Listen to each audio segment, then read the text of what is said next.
Good morning, colleagues. Is this working? Is this working? No. I don't think it's working. Yeah, I can. Does look like. No. Because I'm here, I can hear you, but I don't think they can hear you. At least you two could. At least, no, I don't think so. I think you can see whichever you're more comfortable with.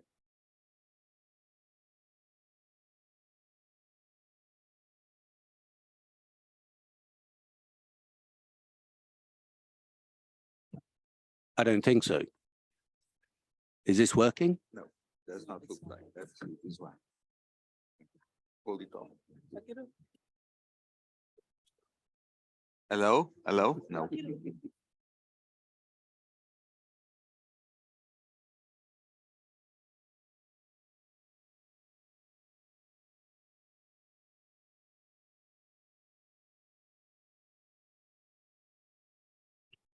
Hello?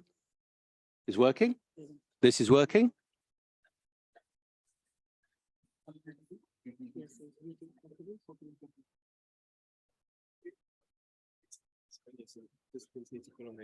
Right. So how do I tell them to put on their earpieces? Okay.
It is hybrid. Yeah. So I think.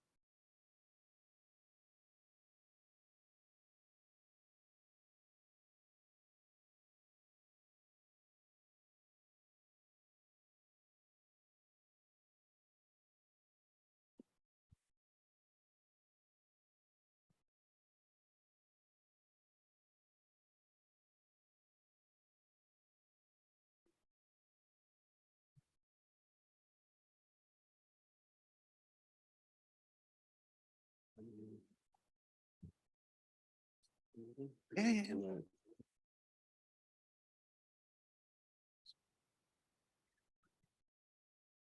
Well, good morning, colleagues in the room. Good morning, good afternoon, good evening for those joining us online. It's a great pleasure to be able to open this 4th annual meeting of the United Nations Network on Migration. My name's Jonathan Prentice. I'm the head of the Secretariat of the network.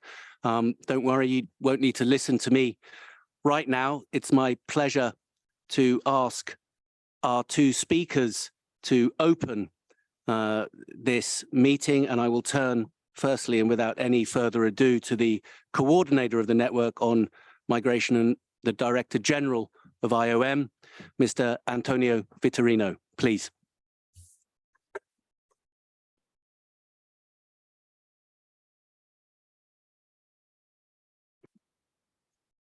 Thank you so much, Jonathan, and colleagues, excellencies, ladies and gentlemen. Good morning to all of you. Welcome. I would like to warmly welcome you all to the 4th annual meeting of the UN Network on Migration. This is only our 2nd annual meeting in person. The last one being, for those who recall, 2019, before the pandemic. And I'm pleased to see many of you gathered here once more. It's good to be with you again. Thank you also to those attending online, as we are pleased to offer participation through a hybrid format. Exactly 5 months ago, we met for the first International Migration Review Forum. The forum by any standards was a success. And as its progress declaration, the first consensus document of the Global Compact for safe, orderly, and regular migration, advancing our work on its implementation, and confirming the desire of states and stakeholders to have a multilateral space to discuss migration governance. As we, the network, in partnership with a wide range of stakeholders, we can be proud, I believe, of our contribution towards this success. However, migrants' safety and dignity continue to be at risk around the world. Anti-migrant sentiment remains widespread. And as the forum itself outlined, implementation of the compact remains deficient by many metrics. There is still much work to do to illustrate how the implementation of the Global Compact can make a difference for migrants, for their families, and for their communities. We thus need to use this meeting to take stock of the outcomes of the forum, but above all to chart out areas to move forward and operationalize better our support to member states in their implementation of the Global Compact. Moving forward, our work must continue with a stronger focus on supporting implementation there where things happen at country level.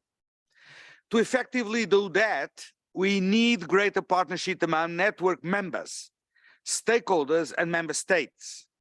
And to increase coherence amongst the different levels of the network at the global level, and I want to appreciate the role of the UN agencies at central level, but also at regional and national contexts. We need also to ensure that the Compact's objectives and framework is truly global, that states from all regions, commit to its implementation at home, as well as helping those abroad in doing so. Today's discussion with network members and stakeholders, I'm sure, will help finalize the next work plan of the network and its key priority areas, as well as examine the complementarity amongst the global, the regional, and the national levels of the network. Tomorrow, we will open up our meeting to member states. The Migration MPTF will hold its annual consultative forum in the morning, and in the afternoon, we will discuss our findings from the first day and the way forward together with member states. Dear colleagues, allow me to reflect on the agenda before us today. The two sessions for our discussion should be seen as different sides of the same coin. The work plan, while developed at global level, is meant to help guide country and regional level implementation of the Global Compact. Similarly, feedback and demands from the field help us inform the support needed from the global level in terms of policy, of tools, and of advocacy. This morning, we will discuss the new work plan for the network. It is the culmination of reflections from the IMRF, particularly from pledges and from the mandates of the Progress Declaration, guidance from the Executive Committee, and inputs from network members and stakeholders, including through an online survey that we have held over July and August. The work plan has been posted online since the 21st of September. It covers the 2022-2024 time period, aligned towards the next round of GCM regional reviews and the Secretary's General report on the GCM implementation, both scheduled for 2024. There are a number of new and ongoing key priorities in this work plan, including those mandated by the states in the Progress Declaration, and others whose activities are now focused on operationalizing at country and regional levels the Global Compact. Proposed activities related to developing a limited set of indicators, to allow us to track GCM implementation, and separately on strengthening cooperation on missing migrants and providing humanitarian assistance to migrants in distress. And this will be discussed in further detail in the next session, as will other priorities, such as the growing impact of climate change in human mobility and the smuggling of migrants and trafficking in human beings. It is important to note how our work plan responds specifically to the mandates from the IMRF Progress Declaration to the Secretary General, with the support of the network, to help member states in the implementation of the Global Compact. There are two elements to this. First, upon completion of the first 4-year cycle of the Global Compact follow-up following Marrakesh, implementation and review, member states have identified key areas in which they require support and guidance to further implement the GCM. We should work earnestly in this short period of time to provide them with the assistance they request and they need. In particular, they have suggested the need to consider a proposed limited set of indicators by which to better gauge GCM implementation, which advances the importance of the GCM itself. And they have also called for specific additional focus on strengthening cooperation on missing migrants and providing humanitarian assistance to migrants in distress. With nearly 20,000 migrants' deaths, yes, 20,000 migrants' deaths documented since the signing of the GCM, since we were all together in Marrakesh. We should not forget that this second point is also a direct consequence of a key observation coming out of the first round of regional reviews, namely the dramatic lack of action to save lives. Second, member states view the network as the key vehicle of UN system coherence and collaboration in which to provide them support and guidance to implement the Global Compact in ways that are transparent and inclusive. That the network's work was well regarded in the Progress Declaration is, of course, encouraging. That they will now demand and increase their expectations of what the network can deliver with and for them is both validating but also sobering. It is my belief that this new work plan will help us meet those expectations. We look forward today and tomorrow to your feedback on improving further the draft work plan during this morning session. An updated work plan will be presented to the Network Executive Committee principals for their adoption later this year. And this afternoon, we will discuss more specifically country and regional level implementation of the Global Compact. That's where we will win the bet on the GCM. As they play a central role in the implementation of the priorities of the network work plan, we look forward to hearing from our colleagues in regional and country networks as they operationalize activities to local contexts and local needs, working with communities, stakeholders, and governments. What we hope to achieve out that session is clarity and coherence across the different levels of the network. This should include, in my view, empowering regional networks to provide support to country networks and ensure that we, at the global level. We improve our tools and our guidance for support amongst all the three levels, all the while ensuring that we remain focused on coherence, agility, and above all, delivery. Coherence across all levels, I believe, is significant in many ways. But here, let me highlight two of them. First, partnerships. Coherence across all levels allow us to embrace partnerships throughout, as differing contexts require a variety of UN partners and stakeholders to bring meaning to the Global Compact implementation, drawing on differing expertise, capacity, and also responsibilities.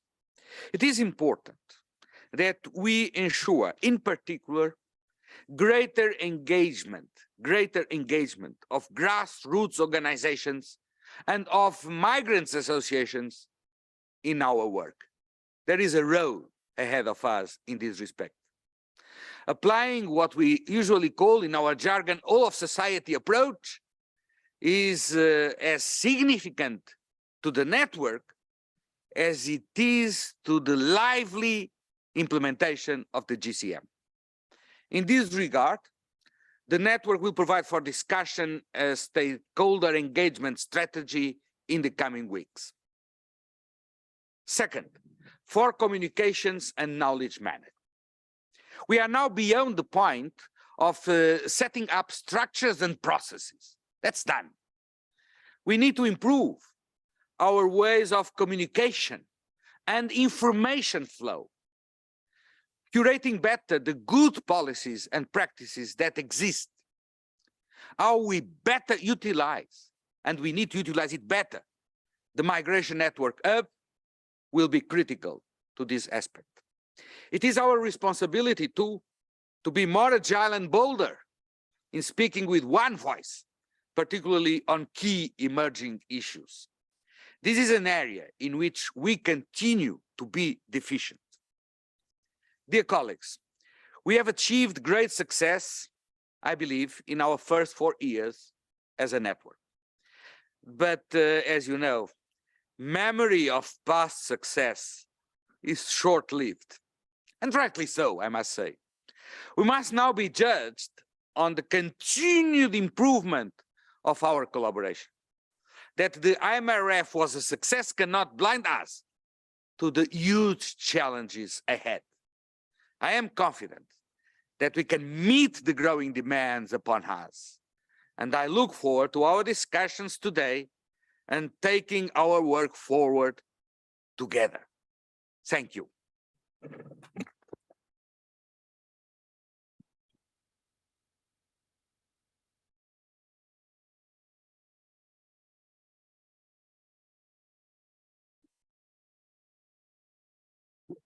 Thank you very much, Coordinator.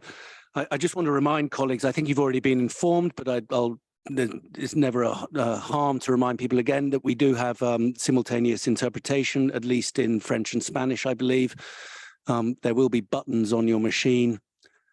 I'm not sure which buttons they are that will affect that change for you. It's now my great pleasure to turn to the second of our opening speakers, Ms. Vijaya Rai Shrestha, who will be known to many of you. She's the founder and chairperson of the Returnee Women Migrant Workers Group in Nepal, AMCAS. Please, the floor is yours. You can sit here or the podium, whichever you prefer.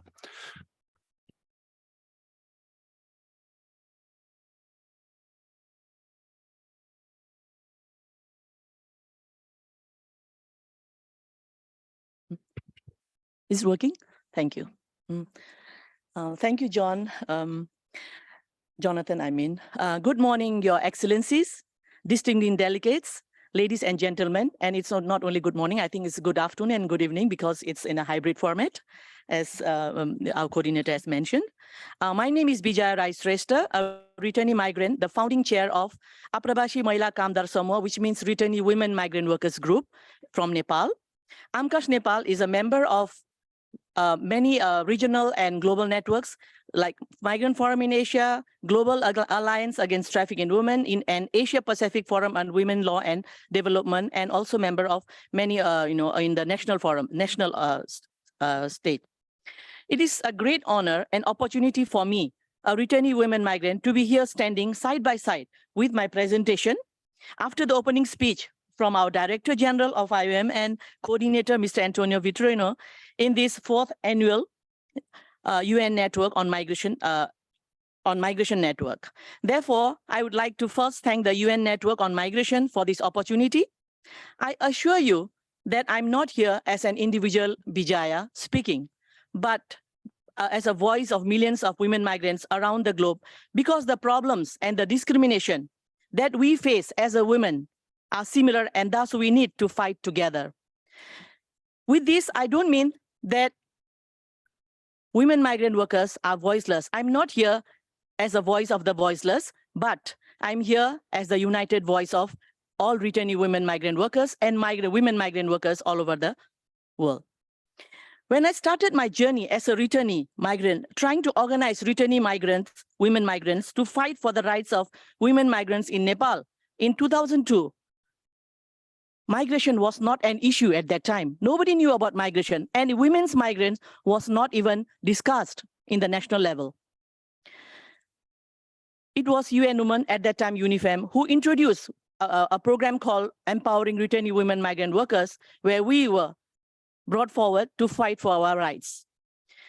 So especially, at that time, in Nepal, huge number of women were migrating, especially to the Gulf countries and Malaysia as domestic workers, and they were the ones who were the most vulnerable ones.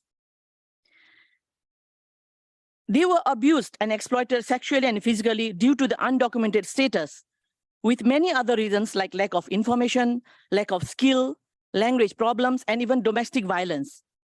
When migration was not an issue, our government had imposed a ban. And because of the ban, women were facing various problems in the country of destination because of the discriminatory bans that our government had imposed in the name of protection.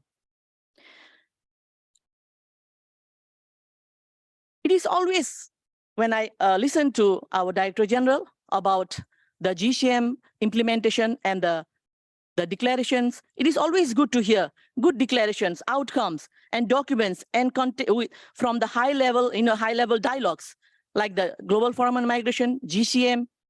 But the situation of women migrant workers, why is it still the same? Of course, there are a lot of improvement, but why is it still the same? Not much has happened. Many women are being protected as a migrant worker. I think now is the high time that we have to, as our Director General just now mentioned, that we have to come up with improved tools and, of course, improved strategies to protect the rights of not only women migrants, but the migrants all over the world. Even our migration policies in Nepal, the policies and acts were very gender discriminatory. It was UN Women who came up with a program I just now mentioned. They came up with this program and a lot of things. And even at that time, even media and all the stakeholders, they were stigmatizing women migrant workers, returnee women migrant workers, because of the undocumented status. And therefore, we started uniting ourselves through this program, collaborating and networking with like-minded organizations, and of course, with the support of trade unions. Our work has taught us that working through networking is the strongest strategy to achieve our goals. We slowly started being heard nationally and internationally. With our collective work, we have proved not only to our government, but internationally that we women migrants are also the contributors to the national economy. Government of the country of destination also have to know that we women are equally contributing to the country of destination with our cheap labor, leaving behind our families to look after their families. We also have been successful in several policy changes nationally and internationally. Now we can see lots of changes happening all around the globe. Government of country of origin and country of destination are coming together to come up with laws to improve the lives of migrants. The GCM is one of the forum which supports the gender responsive implementation. And we are happy also. For example, the progress declaration of the International Migration Review Forum, the IMRF, which I recently attended in New York this year, which calls for the protection of the human and labor rights of migrant women, particularly migrant women workers, gender-responsive national implementation of the GCM, although we know that the implementation is still very weak. We at the ground level, we are trying our best for the implementation of the GCM. The participation of women in policymaking. Recently, I attended, as I mentioned, an Asia Gulf Interregional Dialogue in Doha, Qatar, as a panelist in a session with the government of Kuwait, which I felt that it was my biggest achievement. To be interacting and urging directly with the government of the country of destination as a returning migrant myself. And after that, an MOU has been signed. I take this as an achievement between MFA, which we are a member of, and the Ministry of Labor of Qatar, allowing Migrant Forum in Asia to collaborate with the ministry in facilitating access to the effective use of complaint mechanism in Qatar. Here I urge the UN Network on Migration that we need such forums to improve the lives of migrants. Because one of the most challenging issue is lack of access to justice. We lack access to justice, especially in the country of destination. However, women migrants are still more vulnerable than men, especially from Nepal, Bangladesh, India, and Sri Lanka, where laws has been introduced, but implementation is still very weak. With still existing discriminatory policies that restricts women's migration, which perpetuate harmful cultural attitudes and inhibit women's access to employment. Here, after saying all this, I would like to conclude because I have with some recommendation to the UN Network on Migration. Number one, to pressurize country of origin to leave the legal restriction on women migration for work and instead focus efforts on promoting safe channels for migration and fair recruitment practices. Number two, ensure that foreign labor migrant workers are registered and have full access to comprehensive social security schemes whilst overseas and upon return, and make dedicated efforts to reach out to and include those with an irregular migration status. Number three, support and promote the self-organizing of women migrant workers, both in country of destination and country of origin, where we are putting our effort to organize women migrant workers in the country of origin, which is a very big challenge for us. Number four, invest resources into a public awareness campaign at the grassroots level that highlights the valuable contribution of migrant women workers and tackle harmful stereotypes and the stigma facing returning migrant women, faced by women returning women migrant workers. Because awareness it has to be an ongoing activity if we really want to protect and protect women migrant workers from such problems. Number five, establish access to employment schemes for all women workers regardless of their status and implement a skills certification process for returning migrant women workers as part of this scheme. When women migrant workers, they return, especially the undocumented who have gone illegal because of the discriminatory bans, when they are there, they are abused and exploited because of the undocumented status. And when they return, because of the undocumented status, even the country national, in the national level, they are denied of the facilities that the government has introduced. And number six is migrant domestic workers being the most vulnerable, facilitate both country of origin and country of destination to ratify ILO Convention 189, because the most vulnerable are the women domestic workers. The UN network, and the last not the least, I would like to recommend that the UN network on migration to continue providing spaces with grassroots organizations and governments for the implementation of the GCM, which has to be very important for organizations like us and the migrants all over the world. Thank you.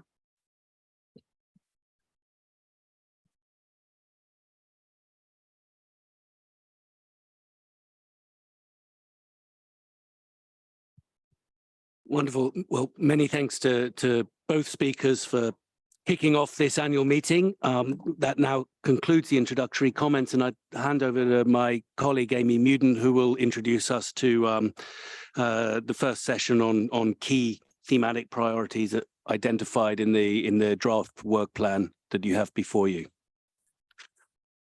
Thank you.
good morning, good afternoon, good evening to all colleagues. Thank you for joining us for this first session of the network's annual meeting where we will focus on the work plan. But before we get into that discussion, let me just take a moment for some housekeeping items. This is the first time the network is meeting in a hybrid nature. So thanks very much for all those colleagues who are online. I understand there's 100+ colleagues online, and we're nearing that number in the room here too. We will be, in the course of our discussions over these next 2 days, we will be taking your inputs, your questions, both online and in the room. So I do encourage our colleagues who are on the Zoom chat to also participate, to focus their questions on our discussions in the various sessions over the next 2 days. There is interpretation both in the room and on Zoom in English, French, and Spanish. So that's available to you. For the colleagues in the room, you may notice that there are pieces of paper with QR codes in there, and we will similarly be issuing a link to that. What it is a survey on the network, on how the annual meeting is going, on the work plan itself, on the work of the network. So we encourage all of you, if you can quickly, in the course of our annual meeting, log in, scan, and provide us with some of your feedbacks and your thoughts going forward. Another item, you may recall that some months ago that the network launched the pledging initiative in the run-up to the IMRF. And since then, we have been working on a dashboard for it. And I'm very pleased to announce that as of this morning, we finally updated and revised that dashboard. It is available to all, and we'll make that link also available on the chat. And then finally, my communications colleagues who are in the room, they're going to be setting up an interview booth. So over the next, as we undertake our annual meeting, they may be approaching some of you for some quick video interviews. So just to let you know that that's going on. And I think that ends this housekeeping part of the session. So I'm very pleased to moderate this discussion on key priorities from the draft network work plan. You do have it with you. We circulated a most updated version of it last Friday. We'll provide the link again online, but it is also on the Network Hub's discussion space. The coordinator provided a number of, provided an overview of the work plan in his opening remarks. This is the third such work plan of the network since its inception in 2019, and it does focus on the period from now to 2024, aligning with the next round of regional reviews and the next report of the Secretary General on the GCM's implementation. So in this session, you will hear from colleagues with respect to some of the key priorities, some of those including on the humanitarian work and on indicators that are mandated from the Progress Declaration, as well as on other issues such as climate change and on the smuggling of migrants. And I hope that following their introduction of an overview of these key priorities in the work plan, we can have a robust discussion about partnering together to fulfill their objectives. But equally important, as you've seen in the draft work plan, there's a number of other priority areas that we're not going to be discussing from this podium, but for which we do continue to seek your feedback on. And I won't list the number of other thematic areas, but as we engage in our discussion this morning, we do seek your feedback on all of the priorities on the work plan, both here and also on the Hub's discussion space. And your inputs to the work plan are crucial as we move forward. After the annual meeting, we will continue to revise this work plan for its adoption by the network's executive committee principals in December.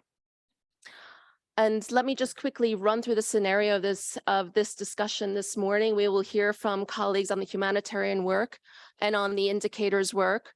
We will have a quick discussion on that. We will take a coffee break to allow people to network and to meet each other. And then after that, we'll follow up and we'll discuss the key priorities related to climate change and on the smuggling of migrants. So from there, let me then start the session, and I'm very happy to introduce Ms. Florence Anselmo, the head of the Central Tracing Agency of the ICRC. Please. Morning. Morning. Dear colleagues, I'm delighted to have been invited to participate to this meeting on behalf of the International Committee of the Red Cross.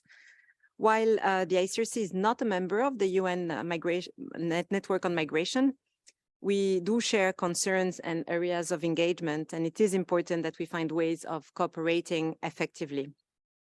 The tragedy of missing migrants for the ICRC constitute our most important engagement in the broader context of migration.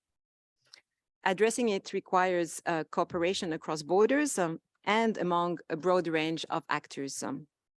In this regard, I would like to note the close and growing cooperation between the ICRC, IOM, OHCHR, and other UN actors on this issue.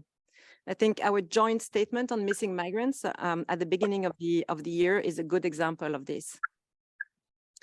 So what is it? What is it that we are facing? We basically faced with a vast global humanitarian tragedy that affects tens of thousands of migrants who go missing on land, at sea, with devastating consequences, not only for their families, not only for their loved ones, but entire communities they leave behind.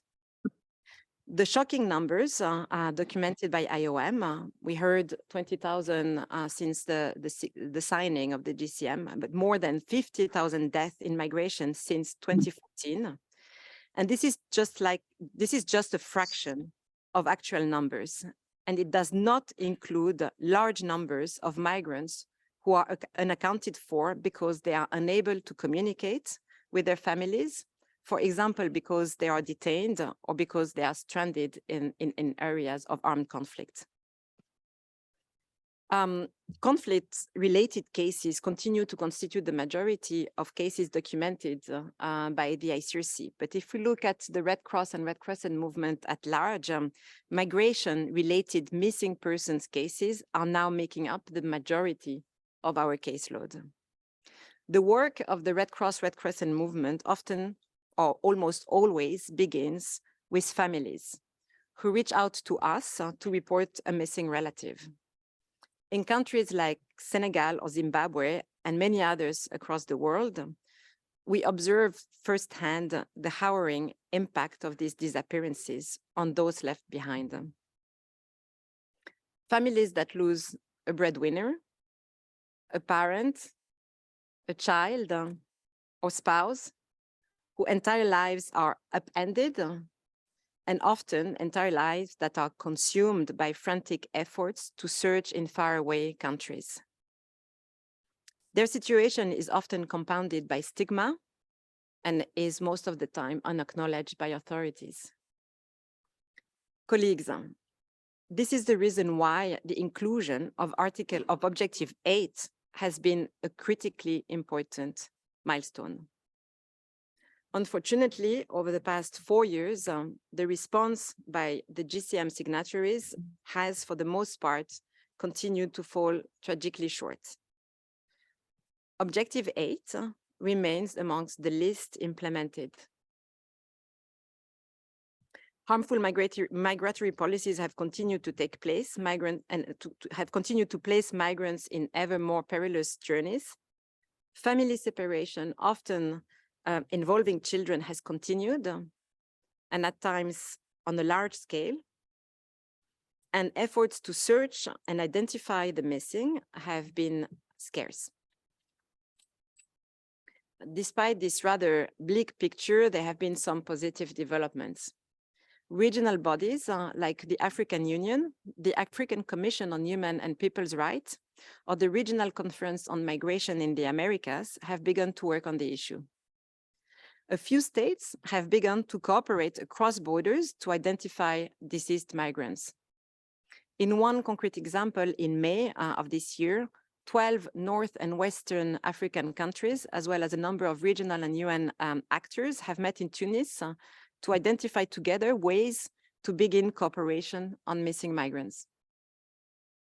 At the technical level, the Red Cross movement has deployed tools to restore family links along migratory routes and has developed forensic approaches to compile and analyze information on missing migrants and identify the deceased. Building on this development, the ICRC has worked with a global range of stakeholders to develop guidance on the creation of transnational search mechanisms along migratory routes and the interaction with families of missing migrants. We are pleased that this efforts has been recognized in the International Migration Review Forum Progress Resolution. The resolution's request to the Secretary General for actionable recommendation on international cooperation on missing migrants is an important opportunity for all of us to work towards the setting up of concrete operational efforts along migratory routes to prevent and resolve missing migrants cases and support the affected families. For this reason, we are grateful and we are honored that the UN Network on Migration has invited us to co-lead a work stream dedicated to this. We are resolved to contribute to this important effort and look forward to beginning to work with the members of the UN Network on Migration and other stakeholders. While it is still early days, I would like to share with you 3 ideas that we believe should be considered in this work stream. Firstly, bilateral cooperation. Practice has shown that bilateral cooperation can be an important stepping stone towards broader cooperation mechanisms, improving cooperation and information exchange between countries of transit and destination where migrants may go missing, and specific countries of origin that account for large caseload. This should be prioritized. We need to map these relationships and align efforts of relevant stakeholders accordingly. Secondly, regional and sub-regional organization. We know that this organization can act as important platform to facilitate cooperation in the search for missing migrants. For example, they can set standards for information collection and exchange, promote good practices, including with regard to prevention. Building on the global commitments in Objective 8 of the GCM, it is now time to mobilize regional actors in support of its implementation. Thirdly, and lastly, we need to recognize and address the particular challenges faced by families of missing migrants and their crucial role in any search effort. Involving them in a relationship of trust, including by creating safe avenues for the reporting of cases and sharing of information, is of critical importance. Thank you for your time.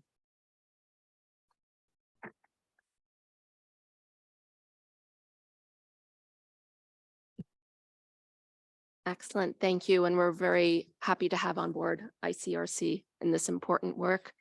I'll turn over now to Jeff Labowitz, the Director of Operations and Emergencies from IOM. Jeff. Thank you, Amy. It's an honor to be here today to discuss the new network work plan. I'm really impressed by the diversity of migration actors in the room. There must be as many online as from what I understand. I'd like to congratulate the Secretariat for bringing forward so many different people from different walks of life, different parts of civic society, and advocates for migration. It's phenomenal for me to see that. Florence, that was a wonderful introduction. It really was. I need to get the exact wording about how it takes so much of your time to look at tracing migrants. And I agree with you. It's the tip of the iceberg, what we're seeing in terms of providing humanitarian assistance and identifying the needs on a pure humanitarian basis for people who get stuck in transit or on the route. IOM is pleased to be alongside ICRC and also UNHCR to co-chair a new thematic priority of the network focusing on missing migrants and provision of humanitarian assistance to migrants in distress. The co-chairmanship will also includes IOM's Missing Migrant Project, which we've been referring to, which hosts the only existing open access database on deaths during migration at the global level. We will also, as IOM, contribute with our expertise providing life-saving humanitarian assistance to vulnerable and mobile populations around the world.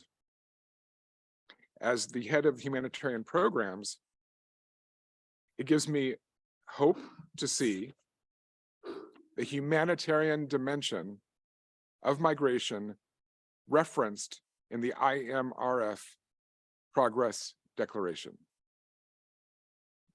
It took me back to my time as IOM Regional Director in the Eastern Horn of Africa, where I witnessed the migratory dynamics of the Gulf of Aden, one of the most complex and dangerous irregular migration routes in the world.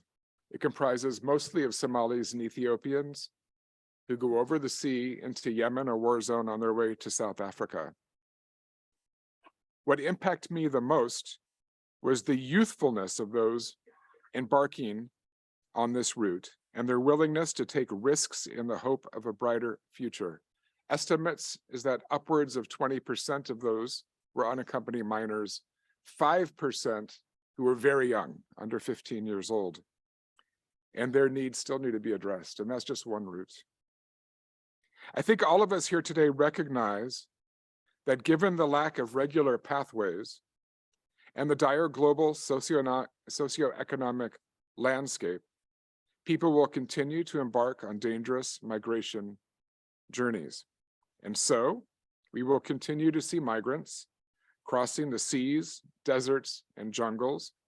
I read a report just yesterday that the crossings of the Darien Gap was over 54,000 people last month. That's a phenomenal number. We will see migrants traveling in dinghies, trucks, and by foot through deserts, walking in scorching heat and treacherous winter weather.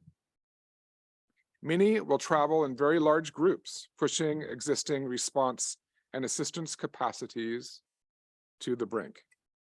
Accessing humanitarian assistance on irregular migration routes is a question of life and death, and I agree it's mostly unaddressed. Paragraph 76 of the IMRF Progress Declaration is a recognition that more needs to be done to provide this assistance in an impartial manner.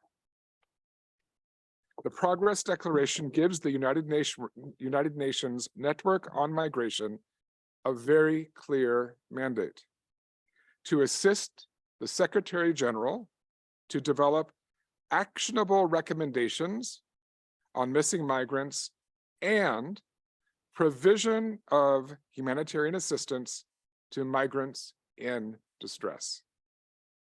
The workstream plans to convene a comprehensive consultation process to seek feedback on the content and prioritization of possible recommendations.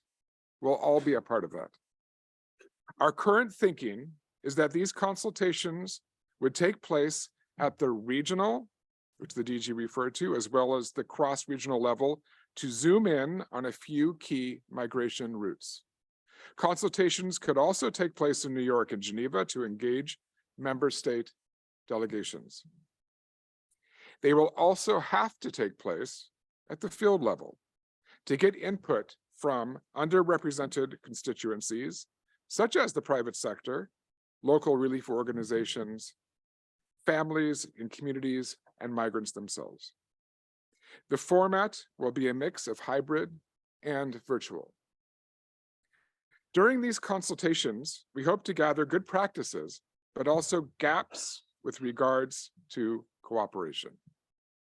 This includes intergovernmental cooperation, cooperation between central and local governments, cooperation with civil society, including NGOs in the private sector, and also with migrants and communities along transit routes, which are often the first responders when it comes to provision of humanitarian assistance. This is also a great opportunity to strengthen cooperation between migration management and humanitarian actors. We are not starting from scratch. We can build upon existing tools, including countries in crisis, MICIC, migrants in countries in crisis, guidelines to protect migrants in countries experiencing conflict or natural disaster.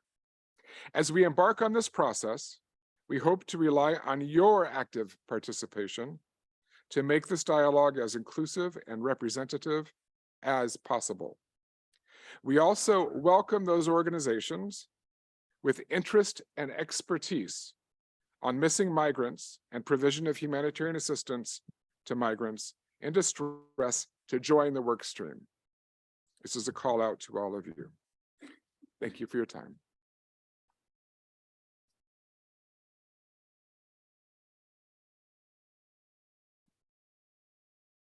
Thanks very much, Jeff, for that introduction. And thanks to ICRC, IOM, and UNHCR for co-leading on this work. And before we open up the discussion, let's look at the other area of mandated work from the IMRF's Progress Declaration. And I'll turn it over to my colleague, Claire Minozzi, the Population Affairs Officer of the Population Division of UNDESA, to speak on the indicators to review process related to GCM implementation. Claire? Thank you so much, Amy. It is a pleasure to speak to you today about the indicators workstream, and I'm speaking on behalf of colleagues from IOM. And I would like to, in particular, thank the Secretariat of the network, who has so far provided excellent assistance to us in developing this plan that we'd like to share with you for your comments and feedback. I have a short PowerPoint to synthesize sort of what we've put together. And so next slide, please. So we're very lucky in this work stream to have the scope of our work really clearly set out by paragraph 70 of the Progress Declaration. And specifically, the member states were very clear in their request of what they would like us to achieve. They asked the Secretary General to prepare a set, as DG Vitorino mentioned in his introductory speech, of limited indicators that would help them monitor progress in the implementation of the Global Compact. And in doing this, they've asked us to build on existing frameworks, in particular, the indicators that have been developed to monitor progress with the SDGs, the Sustainable Development Goals, and other relevant frameworks. They also asked for a comprehensive strategy for disaggregating migration data that would be at the local, national, regional, and global level. So our group so far has developed as the key objective of our work to develop this proposal for a limited set of indicators. We're also thinking about how to address the second part of the paragraph on the disaggregated migration strategy. Next slide, please. So our key deliverables with relation to the indicator set would be, first of all, to map existing approaches to monitor migration governance and other aspects of migration that would be relevant for monitoring the implementation of the Global Compact. And here we would like to give priority to approaches that have already been endorsed by intergovernmental UN bodies, in particular the General Assembly. Using this mapping exercise, we would like then to propose a limited set of indicators building on existing frameworks and approaches. And I think we're very lucky to have a lot of very excellent material to work there. And we also have the work of the United Nations migration expert group on migration statistics, which has a working group focused in particular on indicators in connection to migration and SDGs, which was co-chaired by Morocco and OECD, which has done some excellent work, which we can build upon. And we have a wonderful work, of course, within the context of the SDG framework. We would then emphasize consultation. As we know, this is important to have buy-in. This is a product that would be developed for member states. So it's important to make sure that it's fit for purpose for their needs, but also that it reflects the perspectives and views of other stakeholders. And we would develop the strategy for conducting these consultations with the support of the Migration Network Secretariat. And finally, we would like to present this list of limited set of indicators for approval by the Migration Network Executive Committee. Next slide, please. So in terms of the membership, the proposal is that IOM and UNDESA would serve as the leads. We would ask the Migration Network Secretariat to provide support to this work. And in terms of the membership, it would be open to UN as well as non-UN stakeholders. And we believe that the entities who are currently serving as custodians or co-custodians of indicators that are relevant to international migration in the SDG framework would be, of course, very, very helpful. And that includes ILO, World Bank, UNHCR, and UNODC, and many others. But of course, we need to make sure that it's a balanced group, and we are looking forward to your feedback on that. In terms of the stakeholder engagement for the consultations, because the indicator set is for governments, we would be, of course, prioritizing consultations with member states, including the champion countries. But also we need to ensure that it is balanced and regionally representative and fit for purpose for the UN system as well. So we would conduct consultations with country and regional networks, with UN country teams, and with the resident coordinators. We also want to engage with other relevant non-UN stakeholders, including civil society. Next slide, please. In terms of the time frame and the synergies, we're proposing that this is part of the work program for 2022 to 2024. The proposal would be presented to the executive committee for approval in the end of 2023. And the set of indicators would be included in the SG's biannual report in 2024. As I indicated in the previous slides, I think one of the aspects that we absolutely need to emphasize is that we have to ensure that we are efficient. And so that means building on existing work, making sure that we avoid duplication. We know that member states are under strain in terms of providing this type of data at the moment. And we need to make sure that it's useful, but also economical. And we need to maximize the synergies between existing frameworks, including for SDGs. Thank you very much.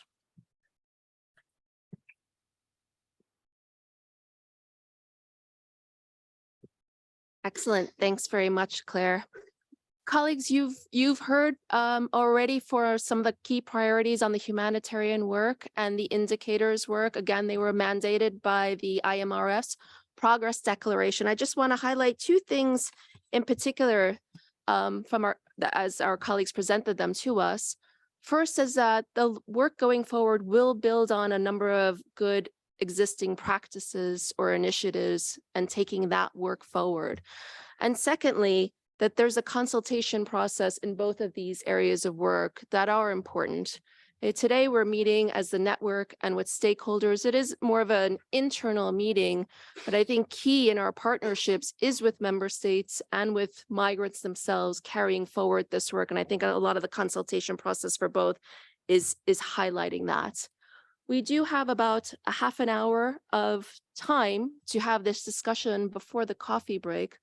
So I will now solicit some of your thoughts, your feedback. For those colleagues in the room, if you can raise your flag, I could think I'd be able to see most of them. And my colleague Alex here will also help with the Zoom chat for those colleagues who are online who wish to provide some comments and feedback. So I open the floor. And I think I'll give it first to Laurel Townsend from CUNO, please, the Quaker UN office. I'll try and speak briefly now on 2 points, one on substance and one on process, which I think have both been raised already. So on substance, on what we describe as the lethal disregard for migrants and the widespread dehumanization of migrants, there are multiple examples of the appalling human impacts of deterrence-based and dehumanizing migration policies. And the reports from the Turkish-Greek border in the last 2 days are the most high profile and most recent reminder. And these policies are the antithesis of the GCM's promise for a people-centered migration governance. And they represent a fault line between state positions on facilitating migration and preventing migration, and a gap between commitment and deed. And the SG's report, the IMRF, and the Progress Declaration would have had little credibility if they had been unable to engage with these aspects of migration governance. But as we've been hearing, thankfully, despite these fault lines, there was some engagement with this. And it's really good to hear today an outline of what steps are planned to respond to the mandate from the Progress Declaration on missing migrants and on humanitarian assistance. The language in there, and I'd also highlight paragraph 65, which is states' commitment alongside the mandate that they've given to the network, is far from perfect, and it was hard won. So we welcome the leadership and partnership of those taking on this work stream, which has just been spoken about. And as a question for those leading on this work stream, we really welcome the comments that you've just made about this as an opportunity for operational responses as well as for recommendations. And I'm wondering what steps can be taken as part of the development of recommendations to engage with states, as Amy just mentioned, to develop the political will needed to action those recommendations.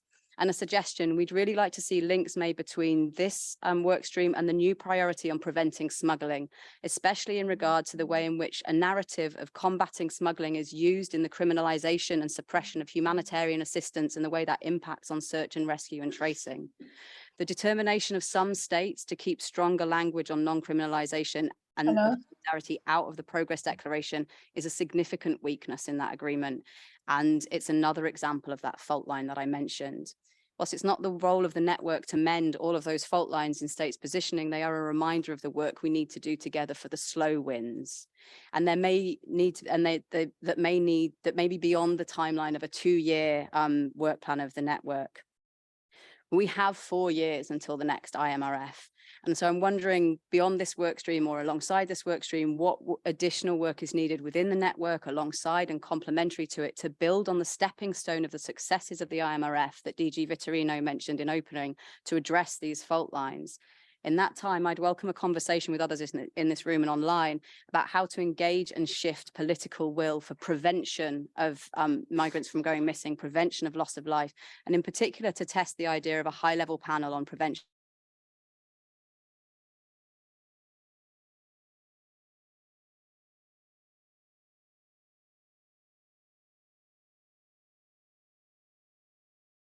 That in answering the clear call at the IMRF for nothing about migrants without migrants, that every work plan of every work stream should include some specific actions, as yours does, around engaging with migrants with a relevant range of migration experience and with families and communities. And this could well be guided and informed through the creation of a Migrant Advisory Council for the network as a first step and a valuable part of the stakeholder engagement strategy that the coordinator just mentioned. Thank you. Great. Thanks very much, Laurel. Colleagues, what I'll do, I see there's a number of requests from the floor, so I think I'll take 3 in total in the room, 3 online, and then come back. And then towards the end, before the coffee break, I'll come back to the panelists. And where I'm not able to squeeze in enough time for all of the interventions, we'll look again towards the second half of this session. So next on my list is from ICMC. Stéphane Jacomet from ICMC. There, thank you. Thank you. Thank you very much, Stéphane Jacomet from ICMC. I would like to go back to the missing migrants and unfortunately take the example of the Mediterranean because most of the time missing migrants mean dead migrants. If we take the statistics, official statistics from UNHCR, in 2015, we had more than 1 million arrivals in Europe, and we have almost the same number of deaths than in 2021 when we have 1/10 of arrivals. And this is appalling. It means that while in 2015 there were many problems that a number of countries in Europe were very much reluctant to accept arrivals. At the same time, there was still a commitment from a number of countries to not only save lives, but to prevent, which is the language of the GCM, to prevent migrant deaths. It means that in 4 years' time, since 2018, we have seen an erosion of the commitment of government. And unfortunately, that was quite clear from the language of the Progress Declaration. The language of the Progress Declaration in terms of saving lives is much weaker than the language of the Objective 8 of the GCM. And personally, I think there is a need from the part of all of us to remind governments that you cannot be a decent government if you are not committed to saving life and preventing death. Thank you. Thanks very much, Stefan. And I think I see UNDP in the room. Thank you, Amy. And thank you, Mrs. Menozzi, for the great presentation, very clear to the point, as well as from the other speakers. IOM Director General pointed out about the indicators to measure the progress related to the GCM implementation. He pointed out the words limited number of indicators. However, we all know that there is a big risk that in order to please everybody involved in the process, there will be an unlimited number of indicators selected, which somehow will also make them weaker and much more difficult actually to satisfy in the moment in which the member state will have to report on these indicators. So I know that it's not easy to have a reply by now, and this is not just a question for UNDESA, but also for IOM and the Network Secretariat. Which measure are you already thinking about to keep those indicators in a limited number? It's quite important because that depends also on their effectiveness. Thank you. Thanks very much, Monica. I'm going to turn now to some of the questions and comments coming in from the Zoom chat, and I'll give the floor to Erica Mesa from the Migration, Youth and Children platform. Erica? Yes, thank you. Greetings, everyone, and thanks to the UN Network on Migration for this opportunity to intervene during this important discussion. My name is Erica Mesa, and I'm speaking on behalf of the Migration, Youth and Children platform. For the past 4 years, the MyCP has enabled youth participation in migration spaces at regional and global levels, such as the GCM Regional Review. We also co-hosted IMRF Preparatory Roundtable 3 on access to services and social inclusion, and facilitated the engagement of youth on the move at the IMRF in New York. I would like to start by highlighting the importance of the network's work plan for civil society, including youth and children around the world. As you may know, 1 under 3 migrants is under the age of 30, and therefore we must ensure that youth and children are included at all levels of participatory and decision-making processes. We appreciate the network's efforts in creating space for migrants' voices and systematizing regular engagement of migrant constituencies in the GCM processes for the last 4 years and at the IMRF. However, the working methodology could be further elaborated by improving communication, which would allow all stakeholders to fully participate. We are requesting the network to encourage and facilitate meaningful engagement of children and youth in the GCM processes by recognizing them as crucial stakeholders, endorsing the value of youth-led actions through funding and capacity building, and ensuring that the information is transparent, clear, and accessible for civil society actors, including youth. Furthermore, the MYCP would highly recommend to the network to introduce a new priority focusing on meaningful migrant participation, including children and youth on the move. Building on paragraph 53 of the Progress Declaration, it is proven that the inclusion of migrant and youth and children brings innovative and durable solutions, as young people have critical knowledge, expertise, and experience to respond to the needs of their local communities, which is key for the new and ongoing network's priorities and the success of all programs. Our recommendation would be for the new group to create guidelines for member states and other stakeholders on facilitating meaningful participation of migrants in the GCM implementation. Many young migrants are facing numerous barriers due to their status, age, and lack of information. Consequently, the network should equally promote and support the respect of the rights of migrant children and youth. This includes decent work for youth, as well as access to legal assistance, information, health services, and education. As these are the key areas of interest for our constituency, we are keen to be involved as members of the working groups involved in addressing these priorities. Thank you.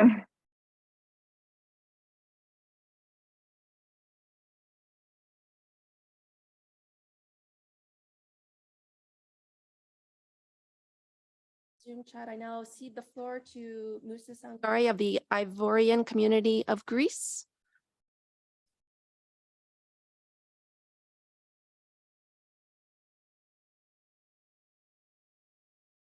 If Musa, you're online and able to take the floor. Oui, je suis en ligne. J'étais en train d'activer mon micro. Bonjour à tous. Je suis Moussa Sangaré, le président de la communauté ivoirienne en Grèce. Je suis très content d'être ici avec vous. Je suis très content de vos différentes interventions. Je vous remercie beaucoup pour les efforts que vous faites. Nous sommes ici pour le même but. Le but, c'est de trouver une solution aux problématiques sur la question d'immigration. Donc, aujourd'hui, je voulais juste vous dire que je suis très content parce que j'ai la parole et je voulais proposer pour que nous allions très loin et très vite avec la situation des migrants qui souffrent un peu partout dans le monde, que ce soit en Europe, que ce soit en Afrique, en Asie. Il y a beaucoup de situations très dramatiques. Et je propose ici qu'on puisse inclure, je parle anglais puis le français pour pas ça me mélange, et inclure les différentes communautés de réfugiés et migrants dans les discussions. Et on peut prendre l'exemple sur la Commission européenne qui a créé un groupe de travail avec les migrants. Et moi, je fais partie de ce groupe, le groupe d'experts de la Commission européenne sur la migration, l'asile et l'intégration. Et donc, on fait partie de ce groupe. Nous travaillons avec l'Union européenne pour donner des idées et pour pouvoir mettre des bonnes lois, voilà, en place pour pouvoir soutenir le travail de la Commission européenne. Donc, je voulais que ça soit le cas aussi ici au niveau de notre réseau et que nous, il y a beaucoup de personnes qui ont beaucoup d'expérience un peu partout dans le monde.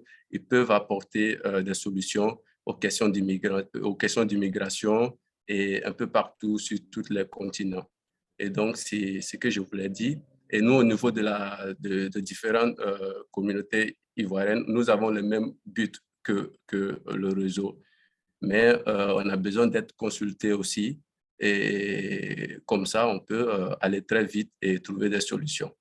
Voilà, donc je ne veux pas, j'ai pas beaucoup de temps, mais je vous remercie beaucoup de m'avoir laissé la parole et je vous souhaite un bon courage et une bonne chance. La prochaine fois, je serai avec vous dans la salle. Merci. Thank you, Musa, and thank you for joining us online. I'd now like to give the floor to back on Zoom, still Mr. Jose Dolores Suazo Mejia from the Committee of Family of Disappeared Migrants from Central Honduras. Jose, you have the floor, the virtual floor.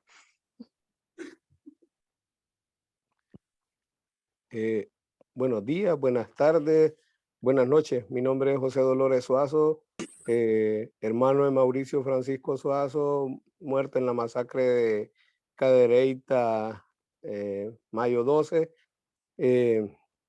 Gracias por este espacio. Miembro del Comité de Familiares Migrantes y Desaparecidos del Centro de Honduras, COFAMICEN, en trabajo conjunto con la Fundación para la Justicia y el Estado Democrático de Derecho, también parte del bloque latinoamericano. Me gustaría referirme a los puntos 7 y 8. 7, la militarización de los países. Mágicamente, después de que se firmó el pacto, los países centroamericanos junto al país de México empezaron a militarizar las fronteras mágicamente después del pacto. También me quiero referir al punto 8 con la desaparición, con la protección de la vida, con los migrantes, con la desaparición de migrantes, con la masacre de los migrantes. Pido con esto al órgano de las Naciones Unidas para que se cree una comisión especial y que también acompañe a una comisión especial para la investigación de las masacres, la investigación de las desapariciones de los migrantes en México, y que en esta formemos parte de la familia de los países de origen, ya que estamos totalmente desprotegidos. Pido vehementemente y a la vez urgentemente que se haga y que se apliquen esta comisión, porque sí, mágicamente después de que se firmen los pactos, se han militarizado la frontera. Honduras, mi país, no es la excepción, y todo el recorrido del centroamericano está militarizado, donde obliga al migrante en tránsito buscar otras alternativas de migración, esto conllevándole a la desaparición y a que los trafiquen. El tráfico de personas mata más que cualquier cosa. Pido el respaldo y el apoyo de las Naciones Unidas para que se forme esta comisión especial en el mejor tiempo de la historia, porque la verdad es que 75 años después de que se firmó la Carta de Derechos Humanos de las Naciones Unidas, también hay que hacerle honra a esto también, porque la Carta es para proteger el bien humano, y mediante pues hay que hacerle alarde y honor a los 75, pero viendo al bien humano como tal y no dejándolo de por fuera. Quiero que se tome en cuenta que urge todo esto. Gracias. Thank you very much, Jose. I'll turn back into the room. I'll call on a couple of colleagues, and then in the interest of time after that, we'll turn back to the panel with some responses to your questions and comments. First, I'll give it to, I think that's Sam from UNHCR. Yes, please.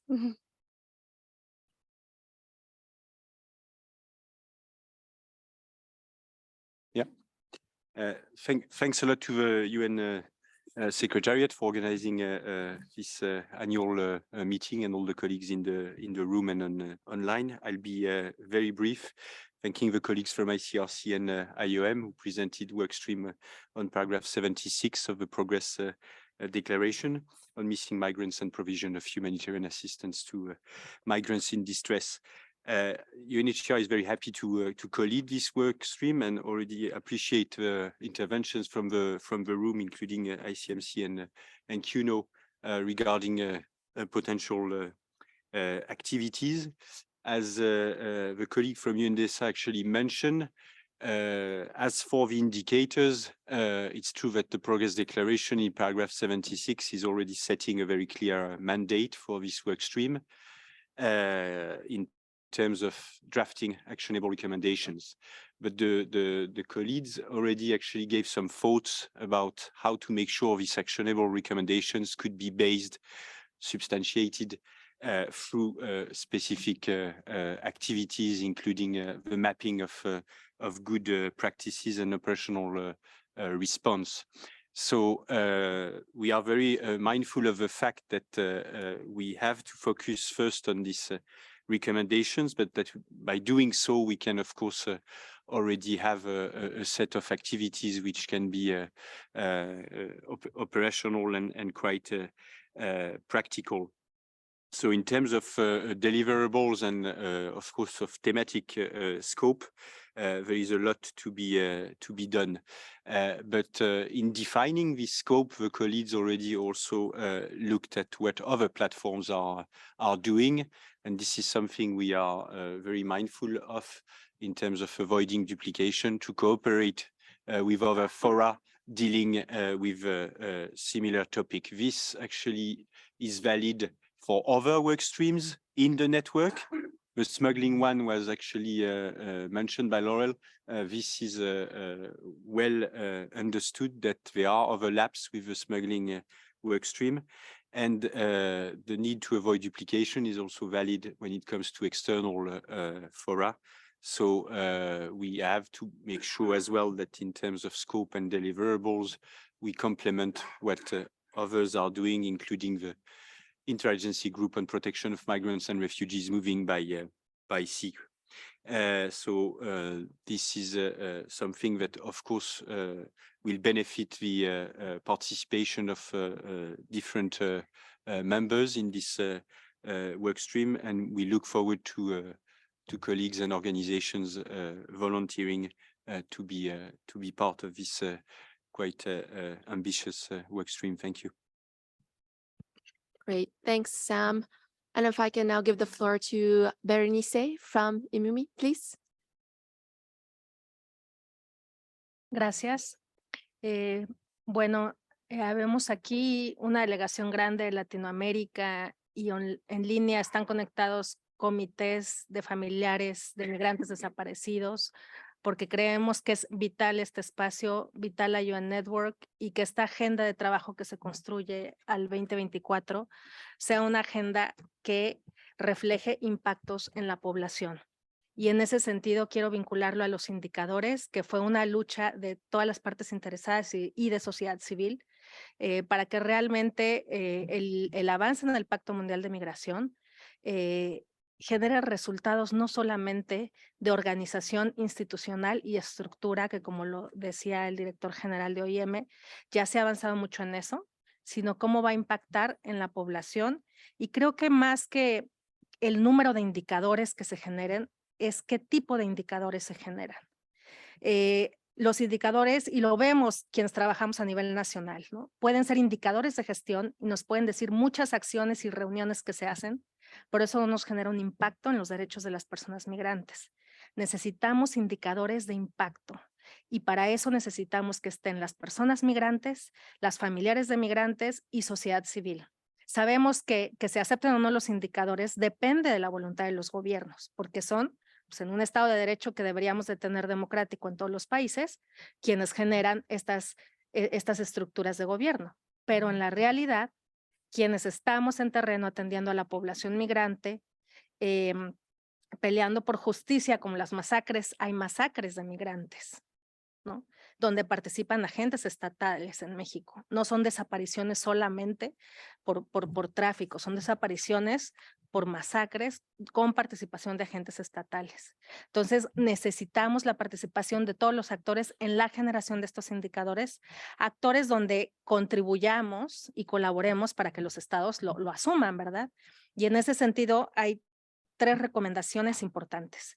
Una, retomar las recomendaciones que el mismo sistema de Naciones Unidas ya ha hecho en los diferentes comités, CIDAO, CMW, Comisión de Desapariciones Forzadas, Comisión de Niñez. Hay recomendaciones que pueden convertirse en indicadores de impacto que llevan procesos de años y que la red de la ONU y todos quienes estamos aquí podríamos generarlos para un impacto en diferentes regiones con sus especificidades.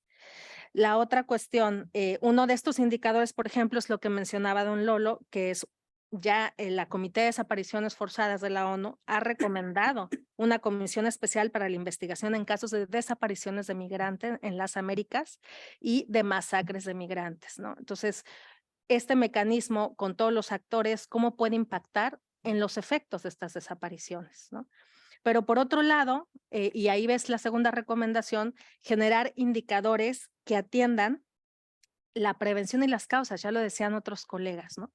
Y una de esas medidas está vinculado a otros objetivos del pacto, como los canales regulares, ¿no?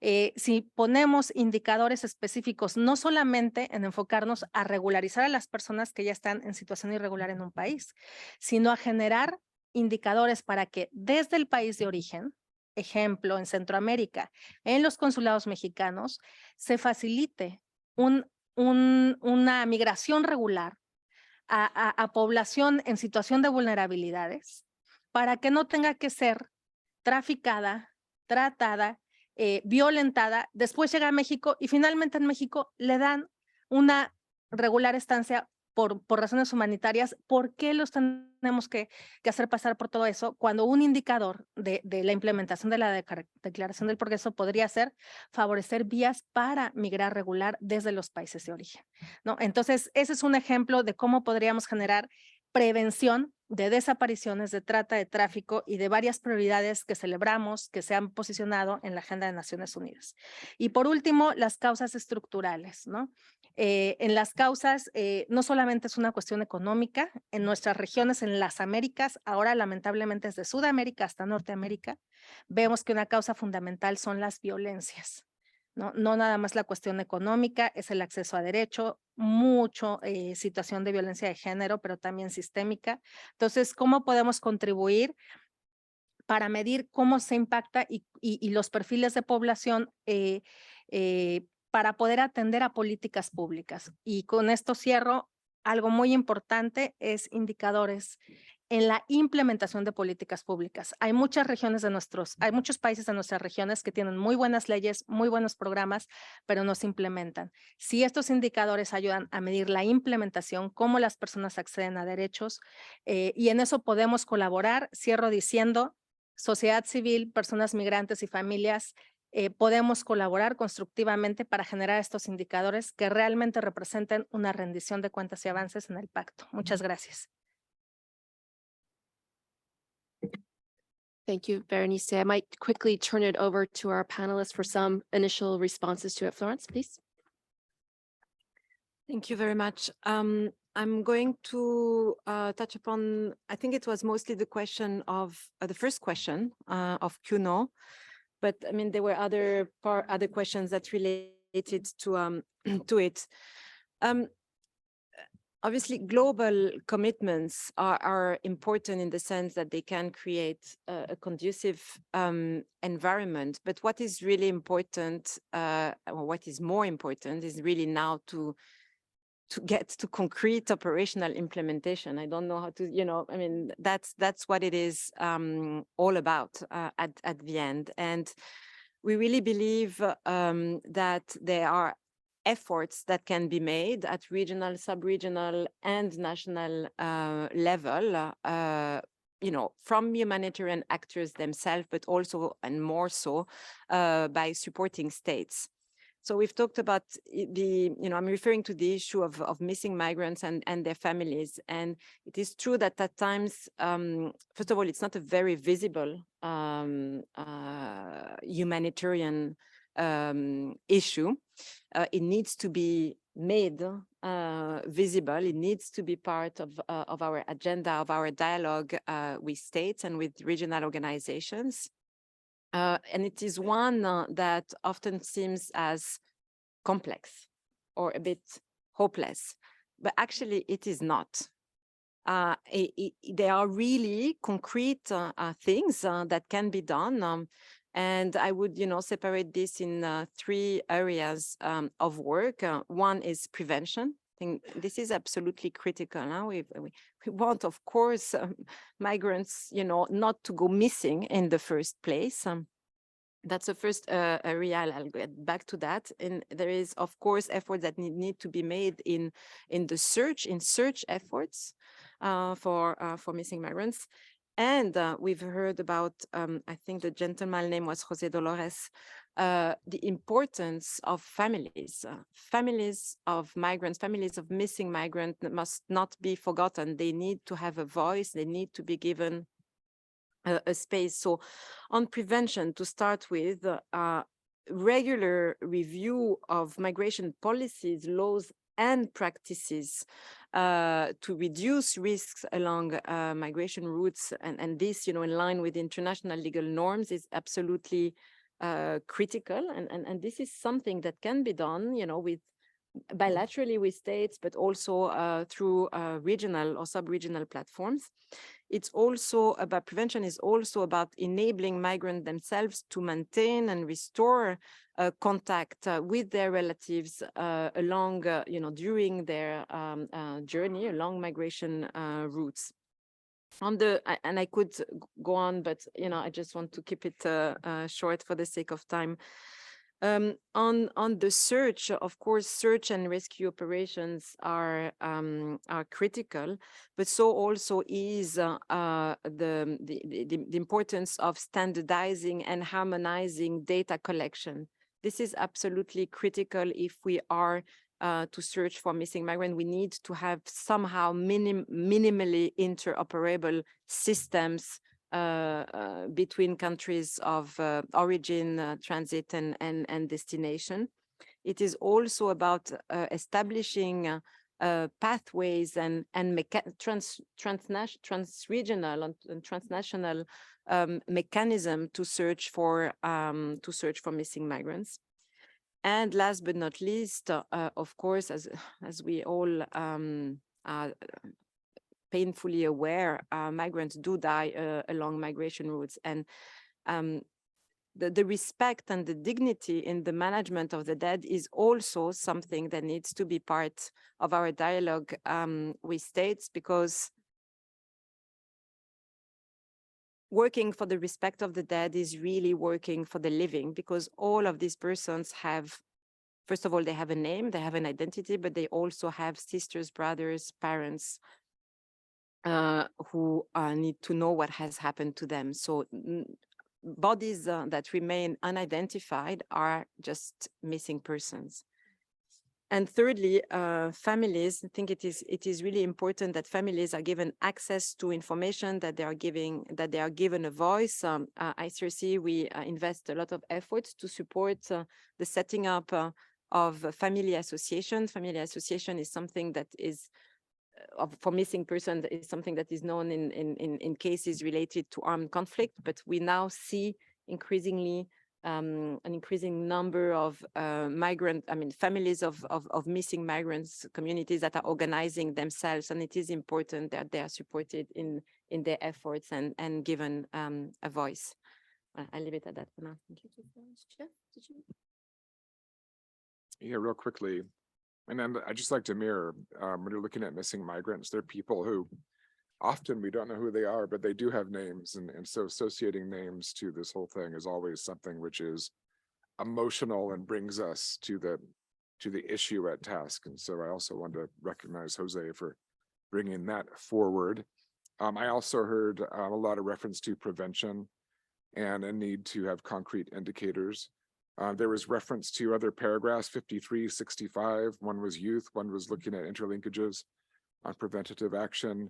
We're looking at paragraph number 76. The activities associated with this were reflected upon by co-chair UNHCR, but there will be a mapping of existing and promising practices. We talked about convening of a comprehensive consultation process, including people and voices such as yourselves. And so that's why it's so important that you are here and you hear that call and you participate and you include what you've included here as we go forward. And there's also going to be a preparation of advocacy and communication materials, and that those are three key components of moving this forward.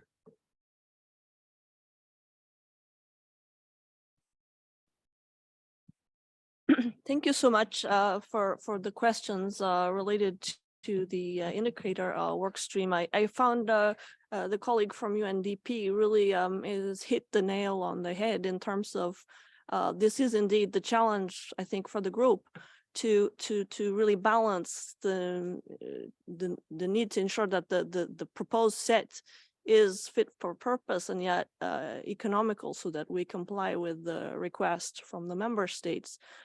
We need to maintain a balance, and that is going to be challenging. We know that the Global Compact is very comprehensive in terms of its objectives, and we need to make sure that we provide a set of indicators for governments that is useful to them. My understanding is that they can use additional indicators, of course, if they so wish. So this is a list that's supposed to assist them, but it is not limited to that scope. But of course, the idea of having this set is to ensure also greater comparability, also a benchmark so that they can look at the progress over time. And it also gives civil society a way of looking at how the implementation is going. So of course, we need to ensure that those voices, as our colleague from thank you. Those voices are included, and not just included, but they're guiding voices in the development of this.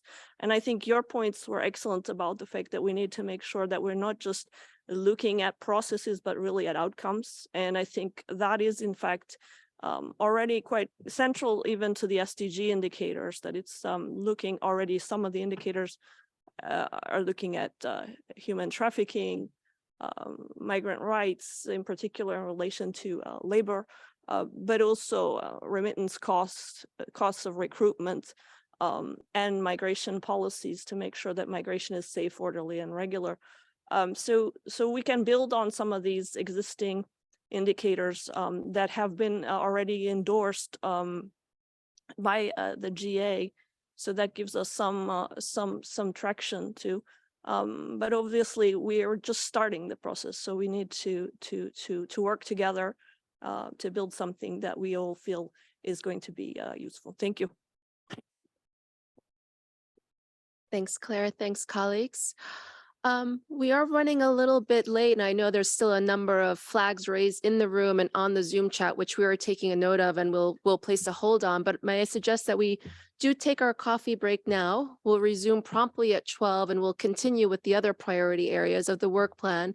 But for those of you with the raised flags, we are keeping track of them. We'll come back to you towards the end of that session. Thanks. I'll see you at 12.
Hi, colleagues.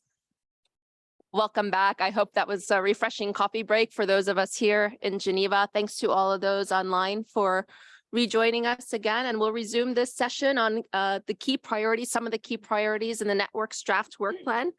And here we'll be looking at a couple of key priorities related to climate change and on smuggling of migrants.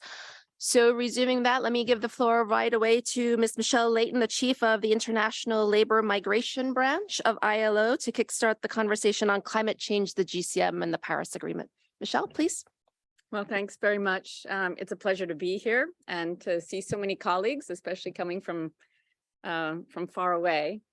I'm really happy to report on the work plan of our thematic working group on climate change and migration. This is a working group co-led by the ILO, IOM, and the UNFCCC, the Framework Convention on Climate Change Secretariat. It's a priority for the network, and the working group is joined by quite a number of agencies, including FAO, OHCHR, UNHCR, UNICEF, the Platform on Disaster Displacement, as well as a wide range of stakeholders, including trade unions, business, civil society, and academics, and we hope many more. This year, through intensified heat waves, fires, floods, desertification, and droughts, the impacts of climate change on people, their communities, their jobs, their livelihoods has been devastating. The most vulnerable communities are the ones who suffer the worst impacts, and many of them are forced to move. The Intergovernmental Panel on Climate Change this year has reported for the first time with high confidence that migration and displacement are directly linked to climate change. They're not just linked, they're induced by climate change. And that extreme weather events are driving displacement in every region. Floods and natural disasters, of course, can cause short-term displacement, but desertification, droughts, degradation of lands, these are slow onset events which can cause increased pressure on people to make those migration decisions as a coping strategy. And we know that migration can allow people to diversify their incomes, to find safety, to gain skills, have money to invest in their home communities, but when it's well managed and that migrants are protected. If it's not well managed, we've seen too often that migrants are subject to risk taking informal or irregular pathways, dangerous pathways. They suffer risks of human trafficking and forced labor, to working conditions exploitation, and of course, work in the informal economy. Increasing adaptation capacities of communities, we also know, can improve the degree of choice of migrants, which ensures their safety, which helps ensure that they can move through more orderly pathways. But this also depends on countries creating regular pathways. And the challenges posed by this phenomena are not insignificant. Migration still remains largely fragmented across many regions, often more political and not balanced in terms of rights. And addressing climate change, whether at national, bilateral, regional, or other levels, is extremely complex.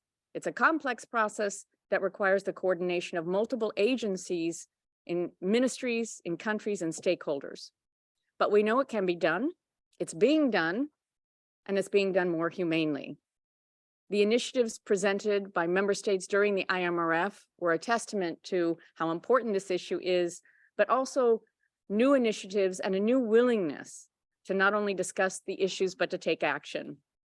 We heard about initiatives that respect human rights and labor rights, such as those promoting climate-related labor mobility through regional schemes. IGAD provided information on its regional mobility framework, its protocol, which includes and recognizes climate as a driver for regular pathways in East Africa. The Pacific region is now in negotiation of the first regional framework on human mobility related to climate change. And we heard a number of countries are considering humanitarian visas and other types of visa status for climate affected migrants.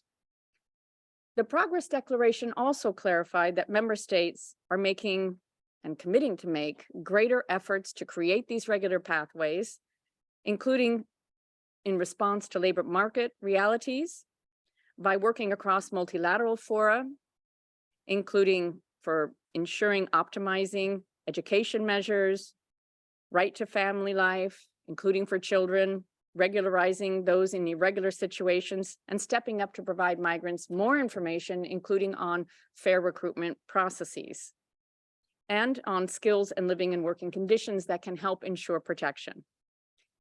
Now, the thematic working group on climate change is going to foster, we hope, synergies between a number of areas that are not now well linked. We want to build on linkages with the UN Framework Convention on Climate Change work and those climate change discussions.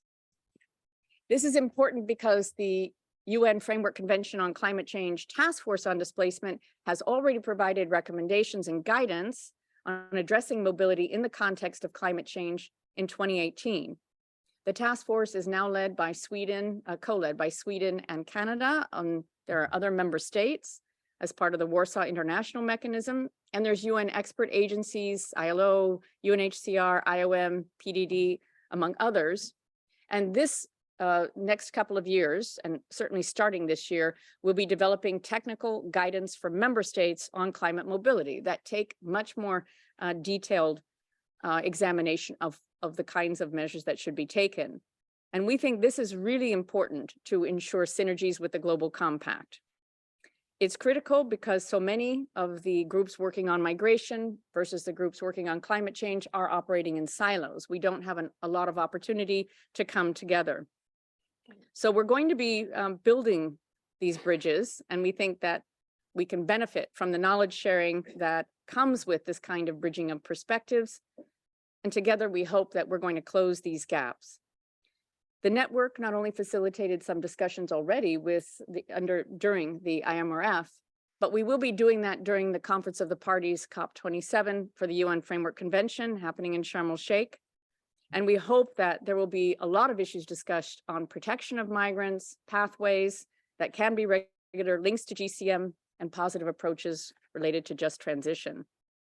The work plan also foresees building on some of the initial assessments done in the past year on countries' responses to climate change, the analytical reviews of institutional competence and responses, broadening stakeholder consultation, and ensuring that, of course, many stakeholders, as was mentioned in the prior session, really are able to contribute to this technical guidance among that's being developed by the UN Framework Convention and in line with the GCM.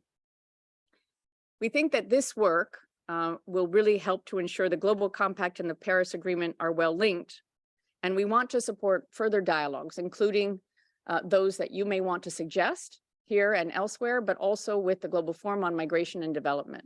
And let me just conclude by saying that we're welcoming all the inputs of stakeholders in pushing forward this debate and look forward to working together with you for some real concerted action in the coming year. Thank you very much.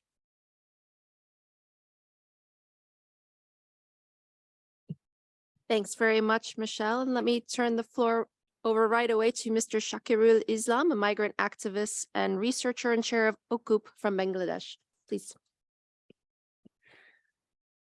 Respected moderator, colleagues in this room, and who are also participating remotely, very good morning, good afternoon, and good evening.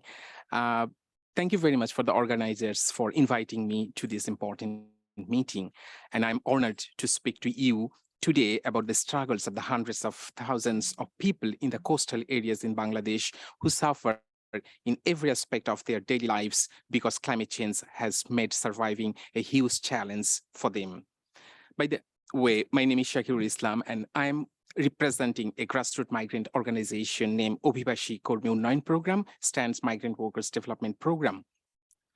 We came to be engaged on this topic on climate change and migration through our work when we realized that more and more people are being affected by climate change. And I like to thanks to our strategic partners, particularly CAFORD, Secure Catholic Caritas France, Anti-Slavery International, and GetW for their continuous support to work in the community.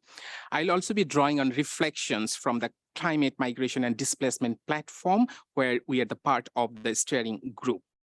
Being a representative of grassroots organization, let me start with some notes from my recent visit to the Sundarbans region, which is a large mangrove forest area on either side of Bangladesh and India border, and which is characterized by unique ecosystem. The people traditionally residing here have learned to make their livelihoods within this system over many generations, and this delicate interaction is now increasingly being disturbed by the impacts of climate change. For example, Sadia, a 17-year-old girl attending 11th grade, is affected by the severe restrictions on her family's livelihoods options. She told me that all her classmates got married during the COVID lockdown. Her own parents also tried to force her to get married, but she did not agree. She said, I quote, "I want to continue my studies. I want to become an IT expert and want to go abroad to work. But I know I will not go far because there is no opportunity for me. My poor father, who is the repairer of a fishing net, will not be able to support me." Asmod, a 10-year-old boy who is in class 2, told me that his father is a rickshaw puller, but his dream was to become a pilot. I talked to his father as well, and he got very sad and told me that he had brought his entire family across the border to India because he had not been able to find any work to survive on at home. And he was very worried about the future of his children. But he said he had been forced to return because they did not have legal residence documents. Alauddin, another 20-year-old man, told me that he studied up to honors level, which is quite unusual in his community, in the hope of finding a good job. When he did not succeed, he had to go back to his village. He bought a motorcycle with a loan to make an income carrying passengers. This had proven to be very difficult, he said, as there are 500 motorcycle registers in the association. To get a ride, he usually enlists his name every day at 3 o'clock in the morning. He gets only 2 or 3 trips in a rotation and can earn maximum of 400 taka, which is equivalent to 4 euros only per day. Alauddin said he is not only the one in this situation. There are many youths in his union who have nothing to do and their future is bleak. After Cyclone Aila had brought more than 12 feet high waves and the seawater that flooded everything. The salty seawater got locked inland for 3 to 4 months and destroyed the soil's fertility, said Alauddin. And I quote from him, he was saying that, "See, there is no trees around. Since then, we have not been able to grow any crops. The people who have lands, they now cultivate shrimps in the salty water. For that, they need very few workers. So most of them have no work to live on." Many others are in a similar situation. A 30-year-old, another man, shared that he has been working in a local brick kiln during the winter season for the last 10 years. The rest of the year, he works as a day laborer, looking for whatever work he can find to survive.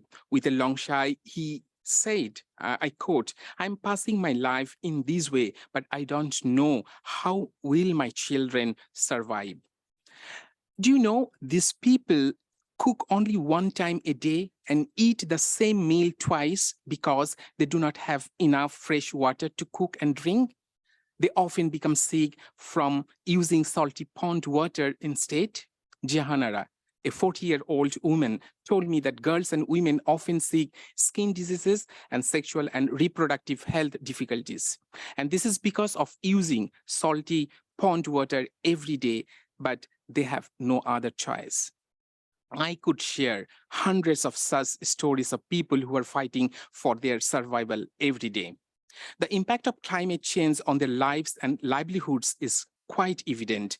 Unpredictable patterns of no rain, delayed rain, and excessive rain, the scorching heat, the frequent ingress of seawater, all made agricultural lands barren, causing widespread unemployment and presenting youths with a bleak future.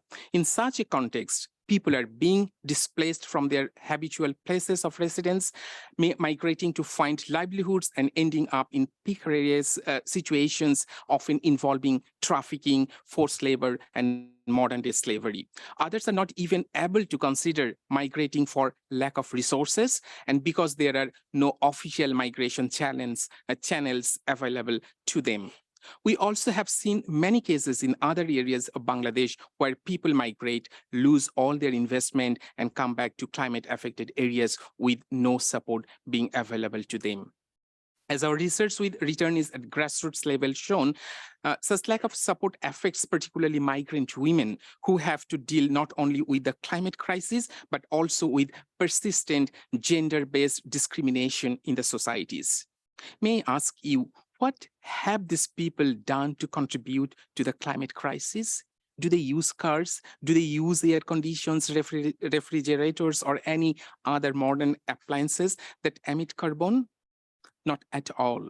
So why should these people suffer for that?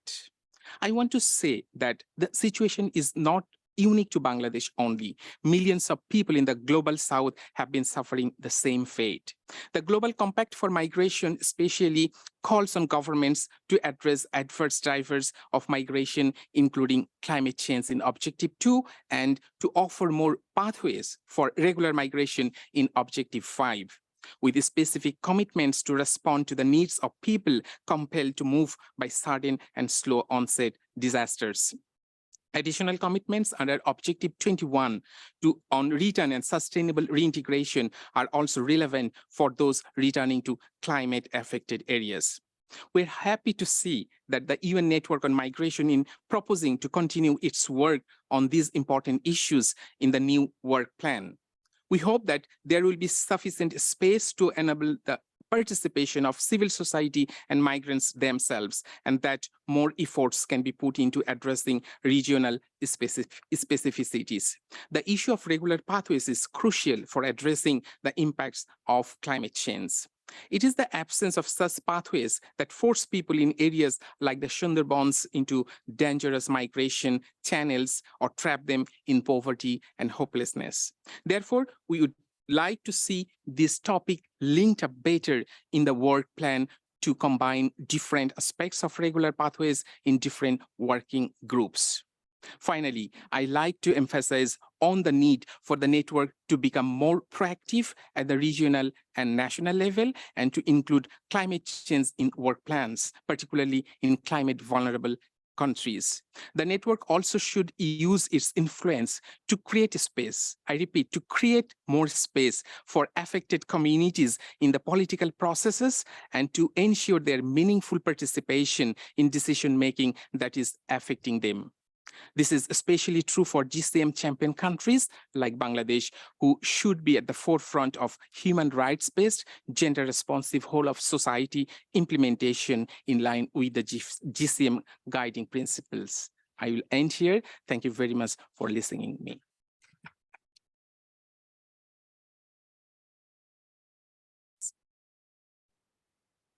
Thank you, Shakiru. Thank you, Michelle.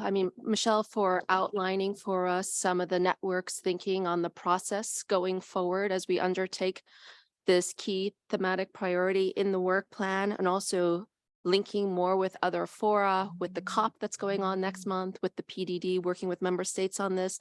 And Shakiru also for really linking it to the issue of pathways for which the Global Compact itself is based on working better with country and regional networks that will be the focus of our discussion this afternoon. But let me turn our attention now to Ms. Samantha Monodawafa, the legal officer of the Crime Prevention and Criminal Justice Department of UNODC, to walk us through this key priority on the smuggling of migrants. Sam? Thank you very much, Amy, and well done for pronouncing my surname. As you said, I'm Samantha Monodawafa from the United Nations Office on Drugs and Crime. I'll be presenting a proposed new smuggling of migrants priority area, which is co-led with IOM, and we have UNHCR as an active member of it. So hopefully you'll also help me field questions and cover any gaps I might have in my presentation. We are hoping to attract a lot more, a diverse representation of members within this priority area, including quite a number of civil society organizations that represent migrants, like legal organizations, private sector actors, academia, so that we can really have a well-rounded representation of all the different aspects that are that come with addressing smuggling of migrants. I just want to clarify, just in case someone is not clear, that this what we're referring to is smuggling of migrants. It's le trafic de migrants in French, and not human trafficking, which is la traite de personnes. I know sometimes the two get confused in different languages. The one is about facilitating the irregular entry for profit, for material or other benefit, financial or material benefit. The other one is about exploitation. When a person gets recruited, harbored, transferred through deceptive or coercive means for purposes of exploiting them. So our focus is smuggling of migrants, but we also recognize that the issues may overlap sometimes, that sometimes what started off as smuggling of migrants might become trafficking in persons. And through this priority, we'd like to create the opportunity to network with other platforms that work on trafficking in persons, to be able to have a strong output, a strong joint output, strong responsives dealing with both aspects. Now, before I go into this too much, I have a confession. I have always been a little bit conflicted about working on smuggling of migrants. I'll tell you why. Because before I joined UNODC 10 years ago, I worked with a legal human rights organization where I represented irregular migrants in detention on immigration-related matters, and also several refugees and migrants whose refugees whose asylum claims had failed. And so I had a very close range experience of how sometimes migrant smuggling are really the only option certain categories of migrants have to leave desperate situations caused by the things we've heard now: climate change, the environmental impact of climate change, poverty, economic situations, political turmoil. So I've always asked, should we then be trying to address this, issue?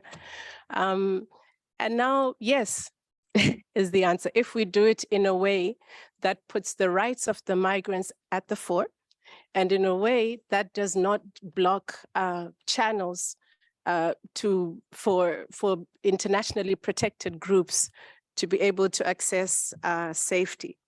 The risk to life and limb that happens during the smuggling of migrants process is undeniable. We heard from the missing migrants priority, talking about issues related to that, which I will not reiterate. But we also know there are human rights violations. We know migrants are subjected to physical violence, sexual violence, fear of abductions. And because these things happen in transit, there are very few chances to get legal redress. And also, it's people who are unlikely to come forward and report because of fear of being victimized by the system itself. So with such gaps when it comes to access to justice and human rights protection, can we really afford not to do something, not to address smuggling of migrants? Another big issue that we know is the smugglers are really getting away unabated, more or less.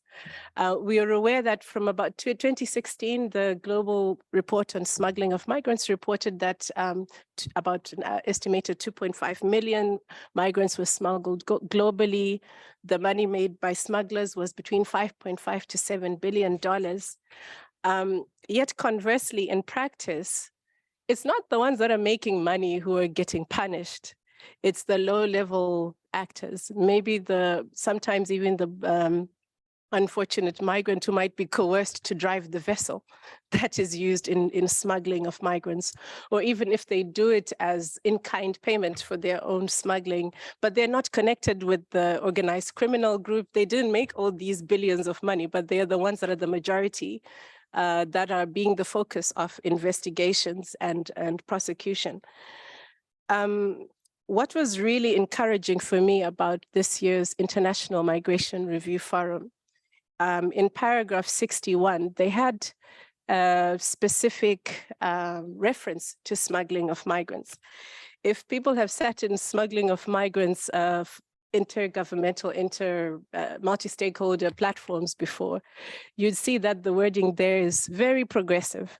I noted it so I could quote it. It talks about addressing, taking action against smuggling of migrants in a way that upholds the human rights of migrants, ensures access to justice for migrant victims of crime, and ensures migrants do not become liable for criminal prosecution. There's really a big opportunity in that language to start influencing global policy, especially with regard to the criminal justice response to the smuggling of migrants.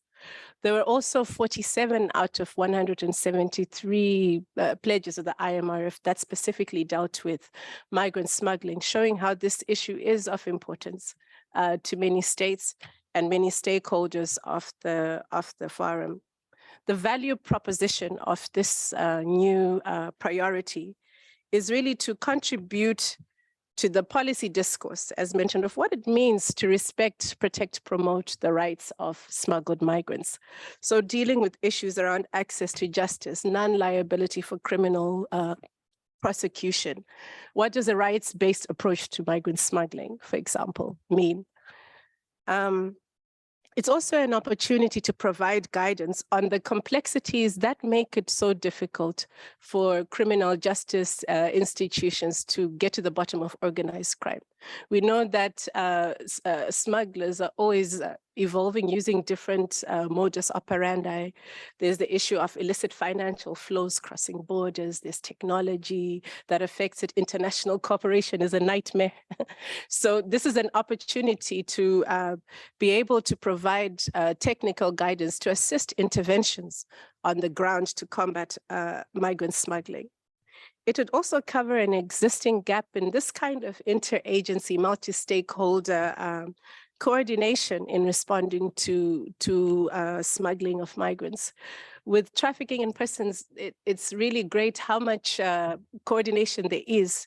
There are various platforms for it, but we can't really say the same for smuggling of migrants, and really benefiting from the richness of the participation in the network. This could really be an area where much mileage could be made. Also, it's as I mentioned earlier, a way of bringing platforms together that have related relevance to smuggling of migrants.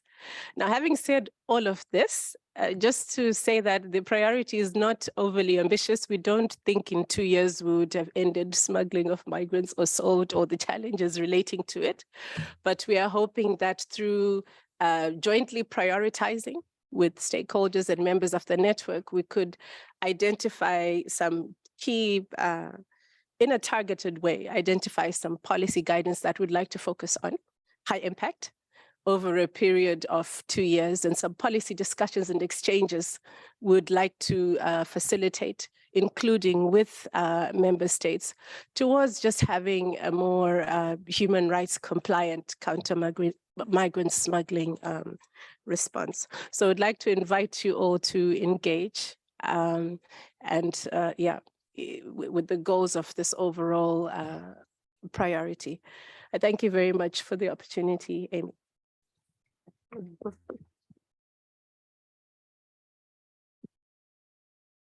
Great. Thanks very much, Samantha. And I think this leaves us with about a little less than half an hour for a discussion on what you've heard so far.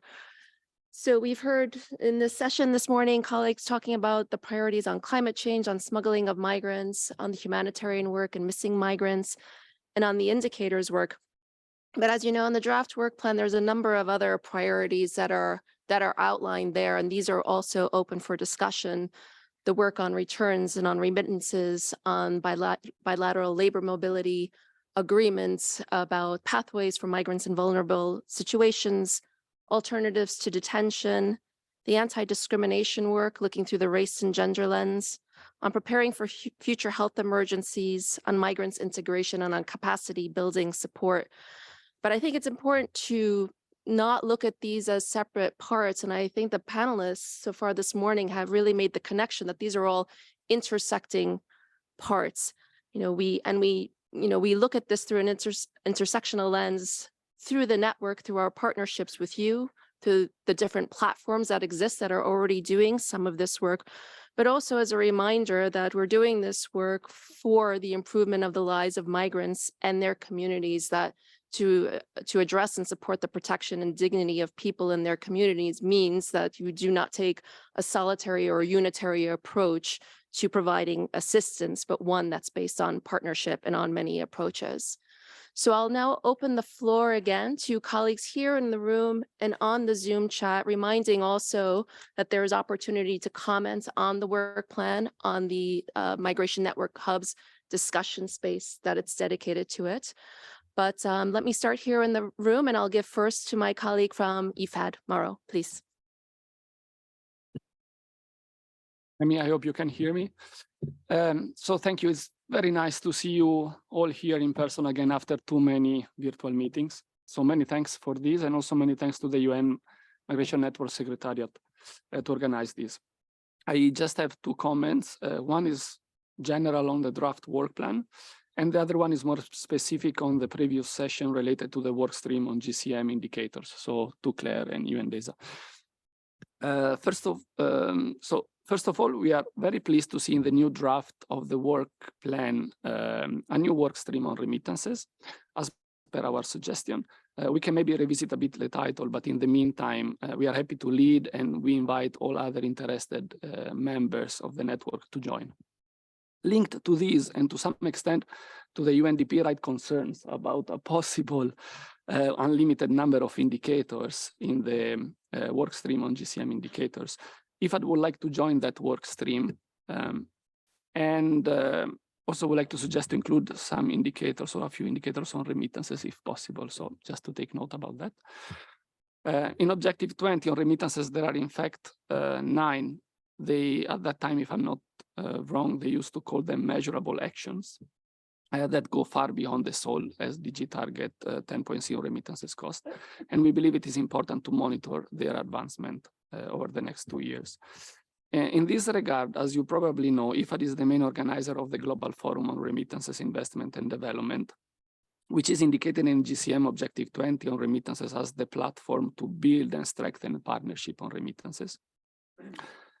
This GFRID is regularly organized on biannual basis. Last edition was organized virtually last year due to COVID.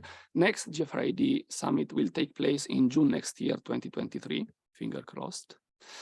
So knowing that, we propose that the UN Migration Network will take advantage of the GFRID as that platform where private sector and regulators and implementer stakeholders are meeting to discuss challenges and opportunities in the remittances market, and to use it for this purpose. So to monitor the advancement of the GCM Objective 20, the 9 actions, and also to feed the work stream on GCM indicators. Thank you. Thanks very much, Mauro, and for IFAD's work in developing this portfolio and the work plan. Now turn over to UNICEF. Rina?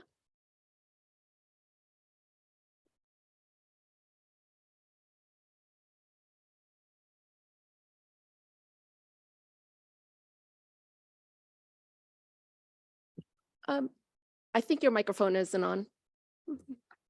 Okay. It's red. Can you hear me now? Okay, perfect. So good morning. Thanks, Amy, and thank you, colleagues. A few quick reflections from UNICEF's side. First of all, thank you very much for laying out what is a very forward-looking and exciting work ahead. I'd like to reiterate what you just said now, Amy, that obviously we are looking at the work plan and the many different work streams as all parts of the same whole, which is really about bringing us forward to provide practical answers for member states and migrants alike, including children and young people who are on the move, to actually deliver on what the GCM sets out to promise. I would like to confirm UNICEF's interest to support the important work that was presented presented earlier in the morning on migrants in vulnerable situations, migrants in distress, and that linkage between migration management and humanitarian assistance. In so many contexts, we're on the ground working already hand in hand with UNHCR, IOM, civil society partners.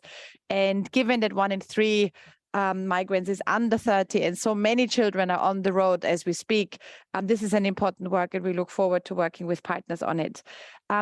On the indicators, I would like to stress that there is an endless risk of an endless list of indicators. So I think we will be all calling on ourselves in a way to practice restraint. The success of the indicators will very much hinge on them being game changers and leaning on existing indicators and maybe drawing on opportunities of disaggregation as the frontier, where we can actually use what already exists out there, but actually by disaggregating by age, by migration status, by gender, we can become more precise in what we're actually tracking. So just putting this out there as sort of a call for action to all of us. On climate, really important work, and thank you, Michelle, for stressing the one gap that this working group is trying to address to really bring the climate and the mobility conversations together. And this is an invitation also to partners for COP. There will be a lot of important work, and we are supporting already the African Climate Mobility Initiative. That is one of those regional formats. And I think we will need more of those regional formats where climate and mobility conversations are coming together and where we are thinking at practical solutions for migration that is safe, that is inclusive, that is protective, that works also for children and young people, for women, for anyone, by actually having those forward-looking practical solutions laid out. So very much looking forward to continuing these conversations in COP at the ACMI pavilion and of course across the board in the coming years. One last point, and again, as we are here together with colleagues online and in the room, I think there have been some really good experiences, and UNICEF has been lucky together with UNHCR and with IDC to co-lead a work stream on alternatives to detention with a civil society co-lead.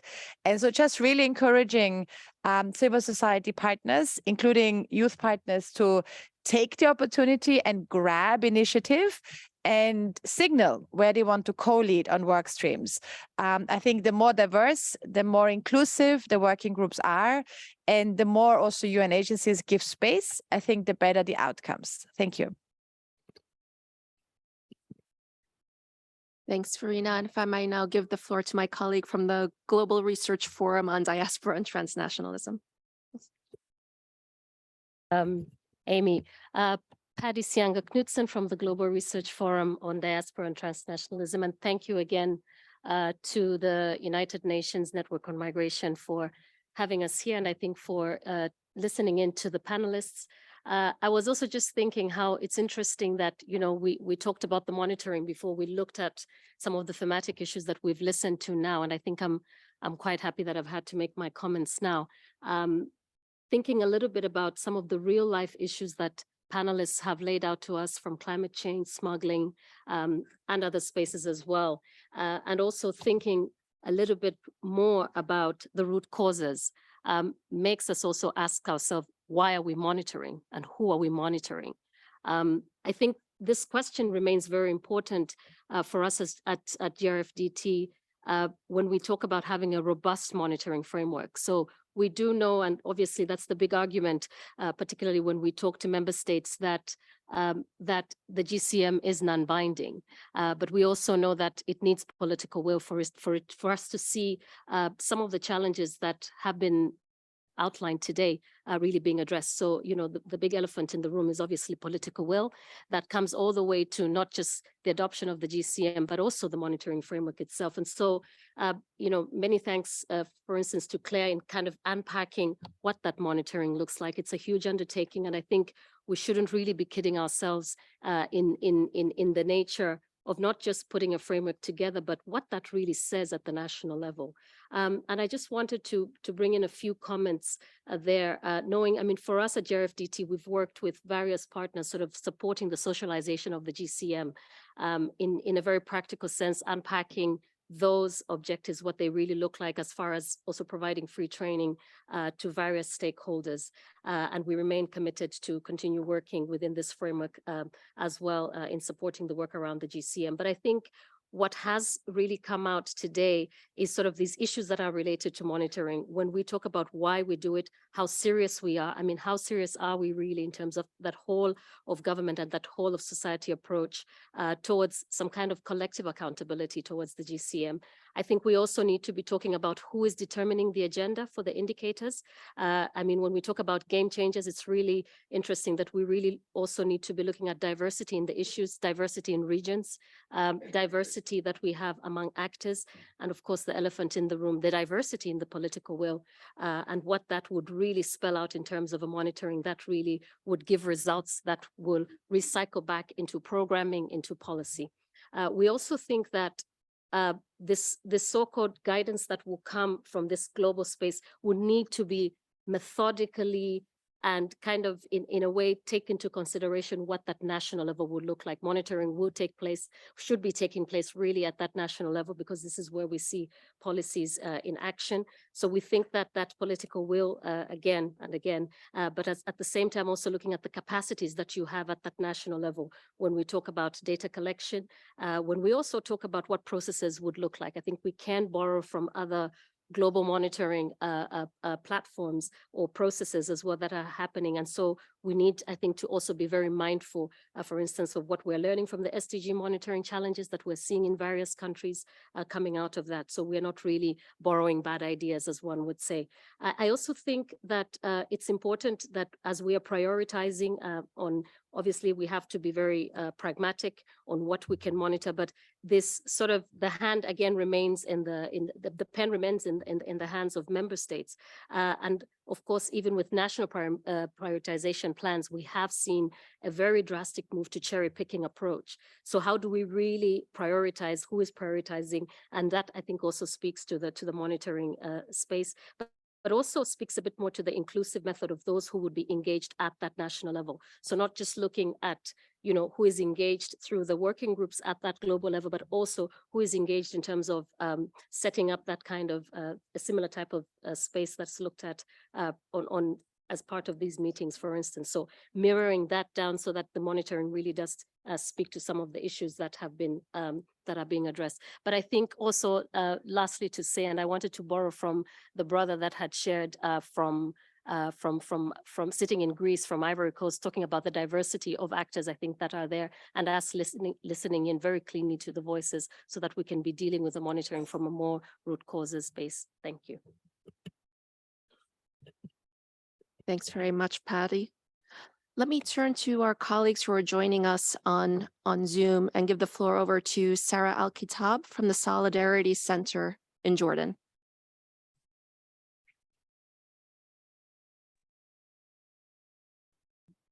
Okay, thank you for giving me the opportunity to speak. My name is Sarah Al-Khatib, and I'm the migration specialist for the MENA region at the Solidarity Center based in Jordan.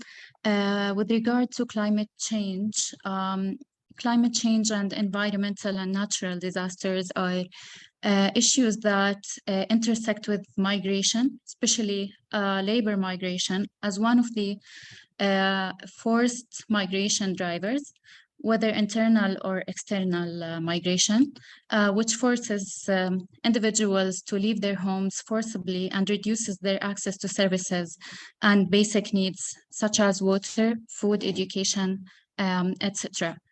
Migrant women are, of course, more vulnerable and more affected.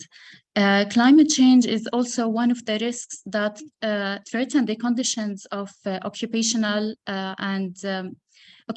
health and safety in the world of work in the Arab region, especially in the Gulf countries, where construction workers, platform workers, and workers in open spaces in general are affected by sunstrokes that end their lives. In addition to sudden deaths, I give an example of the construction workers of the World Cup in Qatar. For example, returnee Nepalese workers reported that they were exposed to chronic kidney disease due to the high temperatures and lack of water supply. Hence, I add my voice to the calls for a fair compensation for the affected World Cup workers and their families, and for all those responsible for the death, illness, and injuries suffered by these workers to be prosecuted. With regard to smuggling, I would like also to highlight the issue of irregular migration.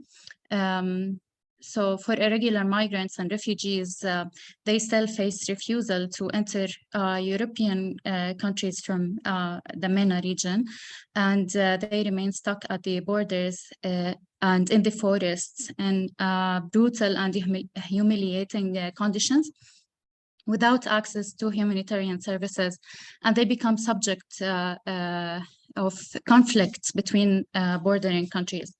Only 2 days ago, 92 migrants, all men, were rescued after found naked on the Turkish-Greek border in a very brutal and humiliating conditions. Less than a month ago, an irregular migration boat heading from Lebanon to Europe sank, carrying more than 100 migrants. Most of them died at sea. As for the sinking boat accidents in North Africa, it has become a very normal and continuous scene. Victims are blamed because they risk their lives, but no one questions the forced migration drivers and the extent to which countries of origin address these drivers, fight poverty, hunger, and unemployment, provide decent livelihoods, and stop conflicts and wars. In light of these continuous incidents, we cannot talk about progress made in implementing the GCM objectives related to combating trafficking and smuggling and the right of migrants to access to services and access to justice. Border management is not based on respect for human rights, not even the right to life. The GCM must be taken seriously. Urgent actions must be done to address the drivers of forced migration, to hold smugglers and human traffickers accountable, to adopt a rights-based border management approach, to receive migrants and refugees and provide them with the needed humanitarian services, and to prevent migrants from getting stuck at borders.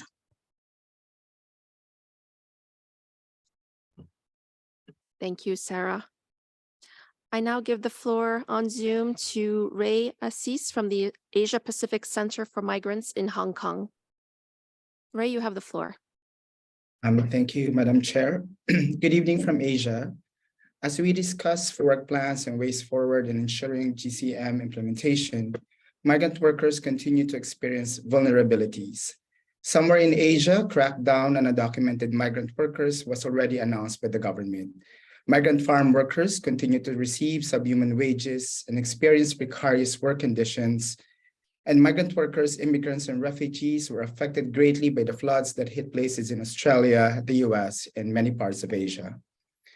Climate change does not only affect the people in their home countries, but also migrants wherever they are at. And oftentimes they are the sector least to be checked upon, attended to, and given support. Many migrant workers were themselves climate migrants whose farmlands and livelihoods back home were affected by climate change. As we set out to develop indicators for the GCM implementation, migrant organizations and their advocates, particularly here in Asia Pacific, have taken steps to develop migrant observatorios, where migrants as primary stakeholders in the migration discourse will discuss and discern migrant indicators to the GCM, from stating whether their rights are protected across their migration review, a migration journey, if their freedom of assembly, expression, and speech will not put their jobs and visas at risk, if domestic work is recognized finally as work, to name a few. In line with this, we recommend that we take concrete steps in partnering with migrants, namely that migrant-led observatorios, as well as new and upcoming migrant-led initiatives in relation to the GCM, be welcomed and supported unconditionally in terms of technical support, funding, or even partnership from members of the UN Network on Migration and even government agencies. that meaningful participation of migrants in the GCM process be realized concretely through invitation of migrants as speakers in multi-stakeholder processes or as contributors to the GCM work plan and future meeting agendas, opening government-led processes to migrant organizations and communities, and ensuring their effective participation through facilitating language support, finances, and safe space. At the end of the day, dear friends, meaningful and effective participation can only be realized when the demands of migrants and their families are given, when the drivers or root causes of forced migration, such as climate crisis, development aggression, poverty, economic inequality, and neoliberalism are addressed, and when the need to survive that forcibly separates us from our families is long history. To measure migrant workers by virtue of their economic contribution is an injustice. Migrant workers are like many of us, people with families, with human rights, and with dignity. Thank you very much. Thank you, Ray. I think in the interest of time, I might just give the floor to one other speaker before turning back to the panelists. If I can turn over the floor to Timo from the Platform for Disaster Displacement. Thank you very much, Amy, and thank you, dear panelists, for providing this discussion space. And let me also say congratulations to the Network Secretariat for outlining an exciting work plan to take us into the new phase. We very much welcome the implementation focus of the new work plan, the focus on working more regionally and nationally, and also particularly the continuation of thematic priority 4 on climate change, the GCM, and the Paris Agreement, which is a continuation of the previous work plan, of course, to which we contributed. In relation to human mobility and disaster, climate change, and environmental degradation context, there are specific issues that have to be dealt with, and some of these are dealt with at COP, related to adaptation, emissions, etc.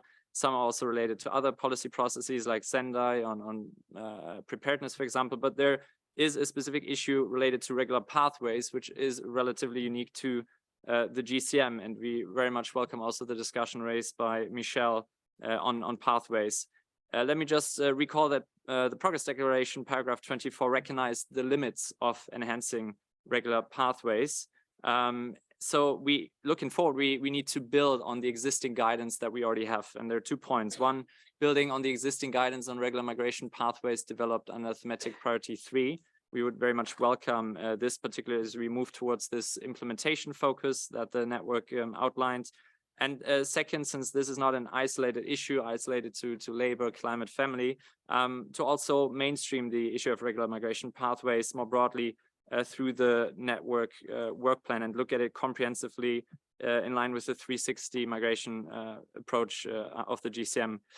Looking forward, PDD very much hopes to and will contribute to that end, particularly under thematic priority 4, but also circling back a bit to the conversation we had earlier on indicators, which we discussed this morning. We also developed under the previous work plan a GCM based on mapping with an analytical framework and indicators specifically to this issue. And there's an existing methodology also referencing other established frameworks and methodologies. So we hope to very much work on this and continue working on this with IOM and our partners in a second phase where we'll work more closely with member states to support them in implementing the GCM.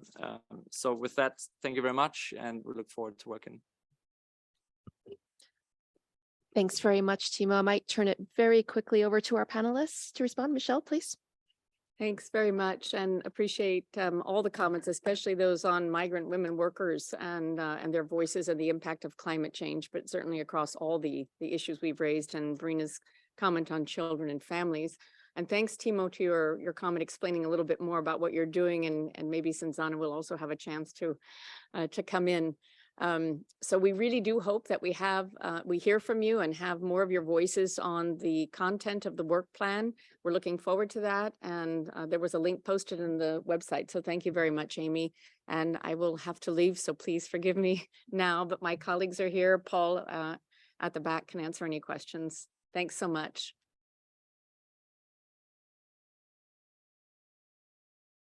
Thank you very much for all the interventions.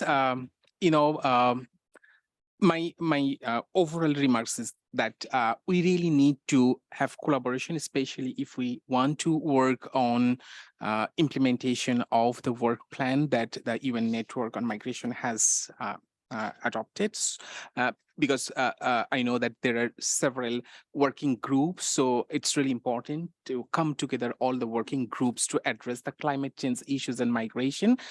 My second point is, when you work on the work plan, it's really important to bring the practical and realistic actions that the people actually need on ground, so that it's really help to bring the changes.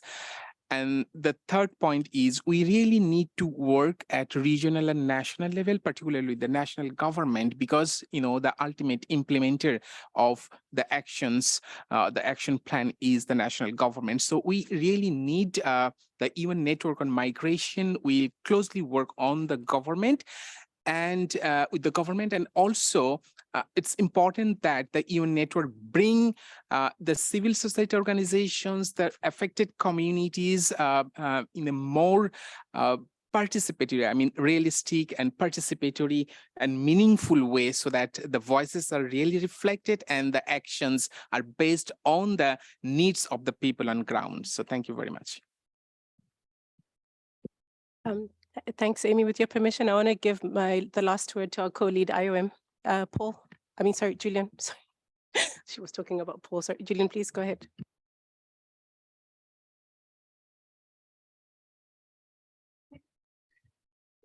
Thank you very much. I will speak on climate change related issues, and thank you to Michelle and the ILO colleagues for their intervention. As we know, climate change affects all aspects of society, and this means livelihoods, it means food insecurity, it means health security in general as well. So this means that the climate change portfolio of the UN Migration Network is reflective of all the 23 objectives of the GCM, and we're very happy that the network has decided yet again to prioritize this topic in the new work plan, and together with ILO, UNFCCC, but also all the other contributors that Michelle mentioned, we hope to deliver on this. And I do want to emphasize the sense of urgency that motivates our work. We know that we have less than 10 years to keep global temperatures way below 1.5 degrees. It means we have less than 10 years to be prepared. It means we have less than 10 years to actually prevent and minimize displacement.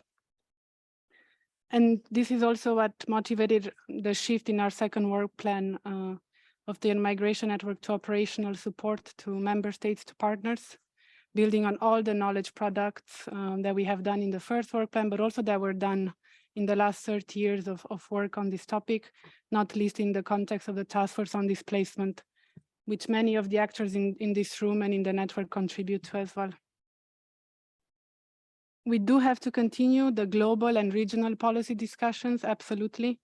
But just this year alone, we've heard, the World Water Forum, the Global Platform on DRR, the Oceans Conference, the International Migration Review Forum, the COP on desertification, the climate change subsidiary bodies, they all discuss migration. They all discuss displacement linked to climate change, environmental degradation, disasters. At regional level, this is replicated very well as well. We were just talking with the colleagues in the break, how many activities are happening as well. So in line with this, we really look forward to the expansion of the MPTF portfolio of programming on migration and climate change, migration in the context of climate change, disasters, and environmental degradation. This should build on the existing 2 programs that we have already as a network in the IGAD region and in the Pacific region. And we really seek the support of all the stakeholders and all the member states tomorrow as well, and the partners, to make sure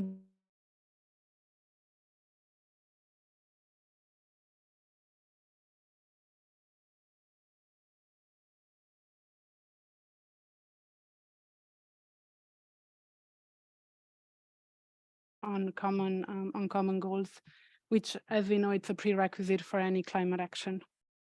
Thank you so much. Thank you for that. Colleagues, I know there's a number of you who still wish to provide feedback, to give statements. For those of you on Zoom, please contribute that on the chat, also on the Migration Network Hub discussion space for the work plan. For colleagues in the room, we are still all here today and tomorrow. Let these conversations continue. This afternoon, we will resume at 3 p.m. for a discussion on country and regional implementation of the network activities, including the work plan. But before we break, I might impart to you some important bit of information, and that's where you might want to have lunch. And here, being at the Palais, it's not as clear cut as it would seem. So for those of you who wish to have lunch in the UN cafeteria, as you exit this building, you can make a left through the arch to enter into the Palais properly, into Building A, go one floor down, and then you will see signs leading you to the cafeteria. It will probably be a walk of several minutes to get there. If you would like another option, you can also exit the Palais compounds as you pass the broken chair and the fountains towards your left. Behind UNHCR's building, there is a co-op restaurant. I think these are probably your two closest options, but I wanted to offer you those two options. We will resume promptly at 3 p.m. Geneva time for those people on Zoom, but we'll have coffee and refreshments outside starting at 2:30. And with that, this session is adjourned. Thank you.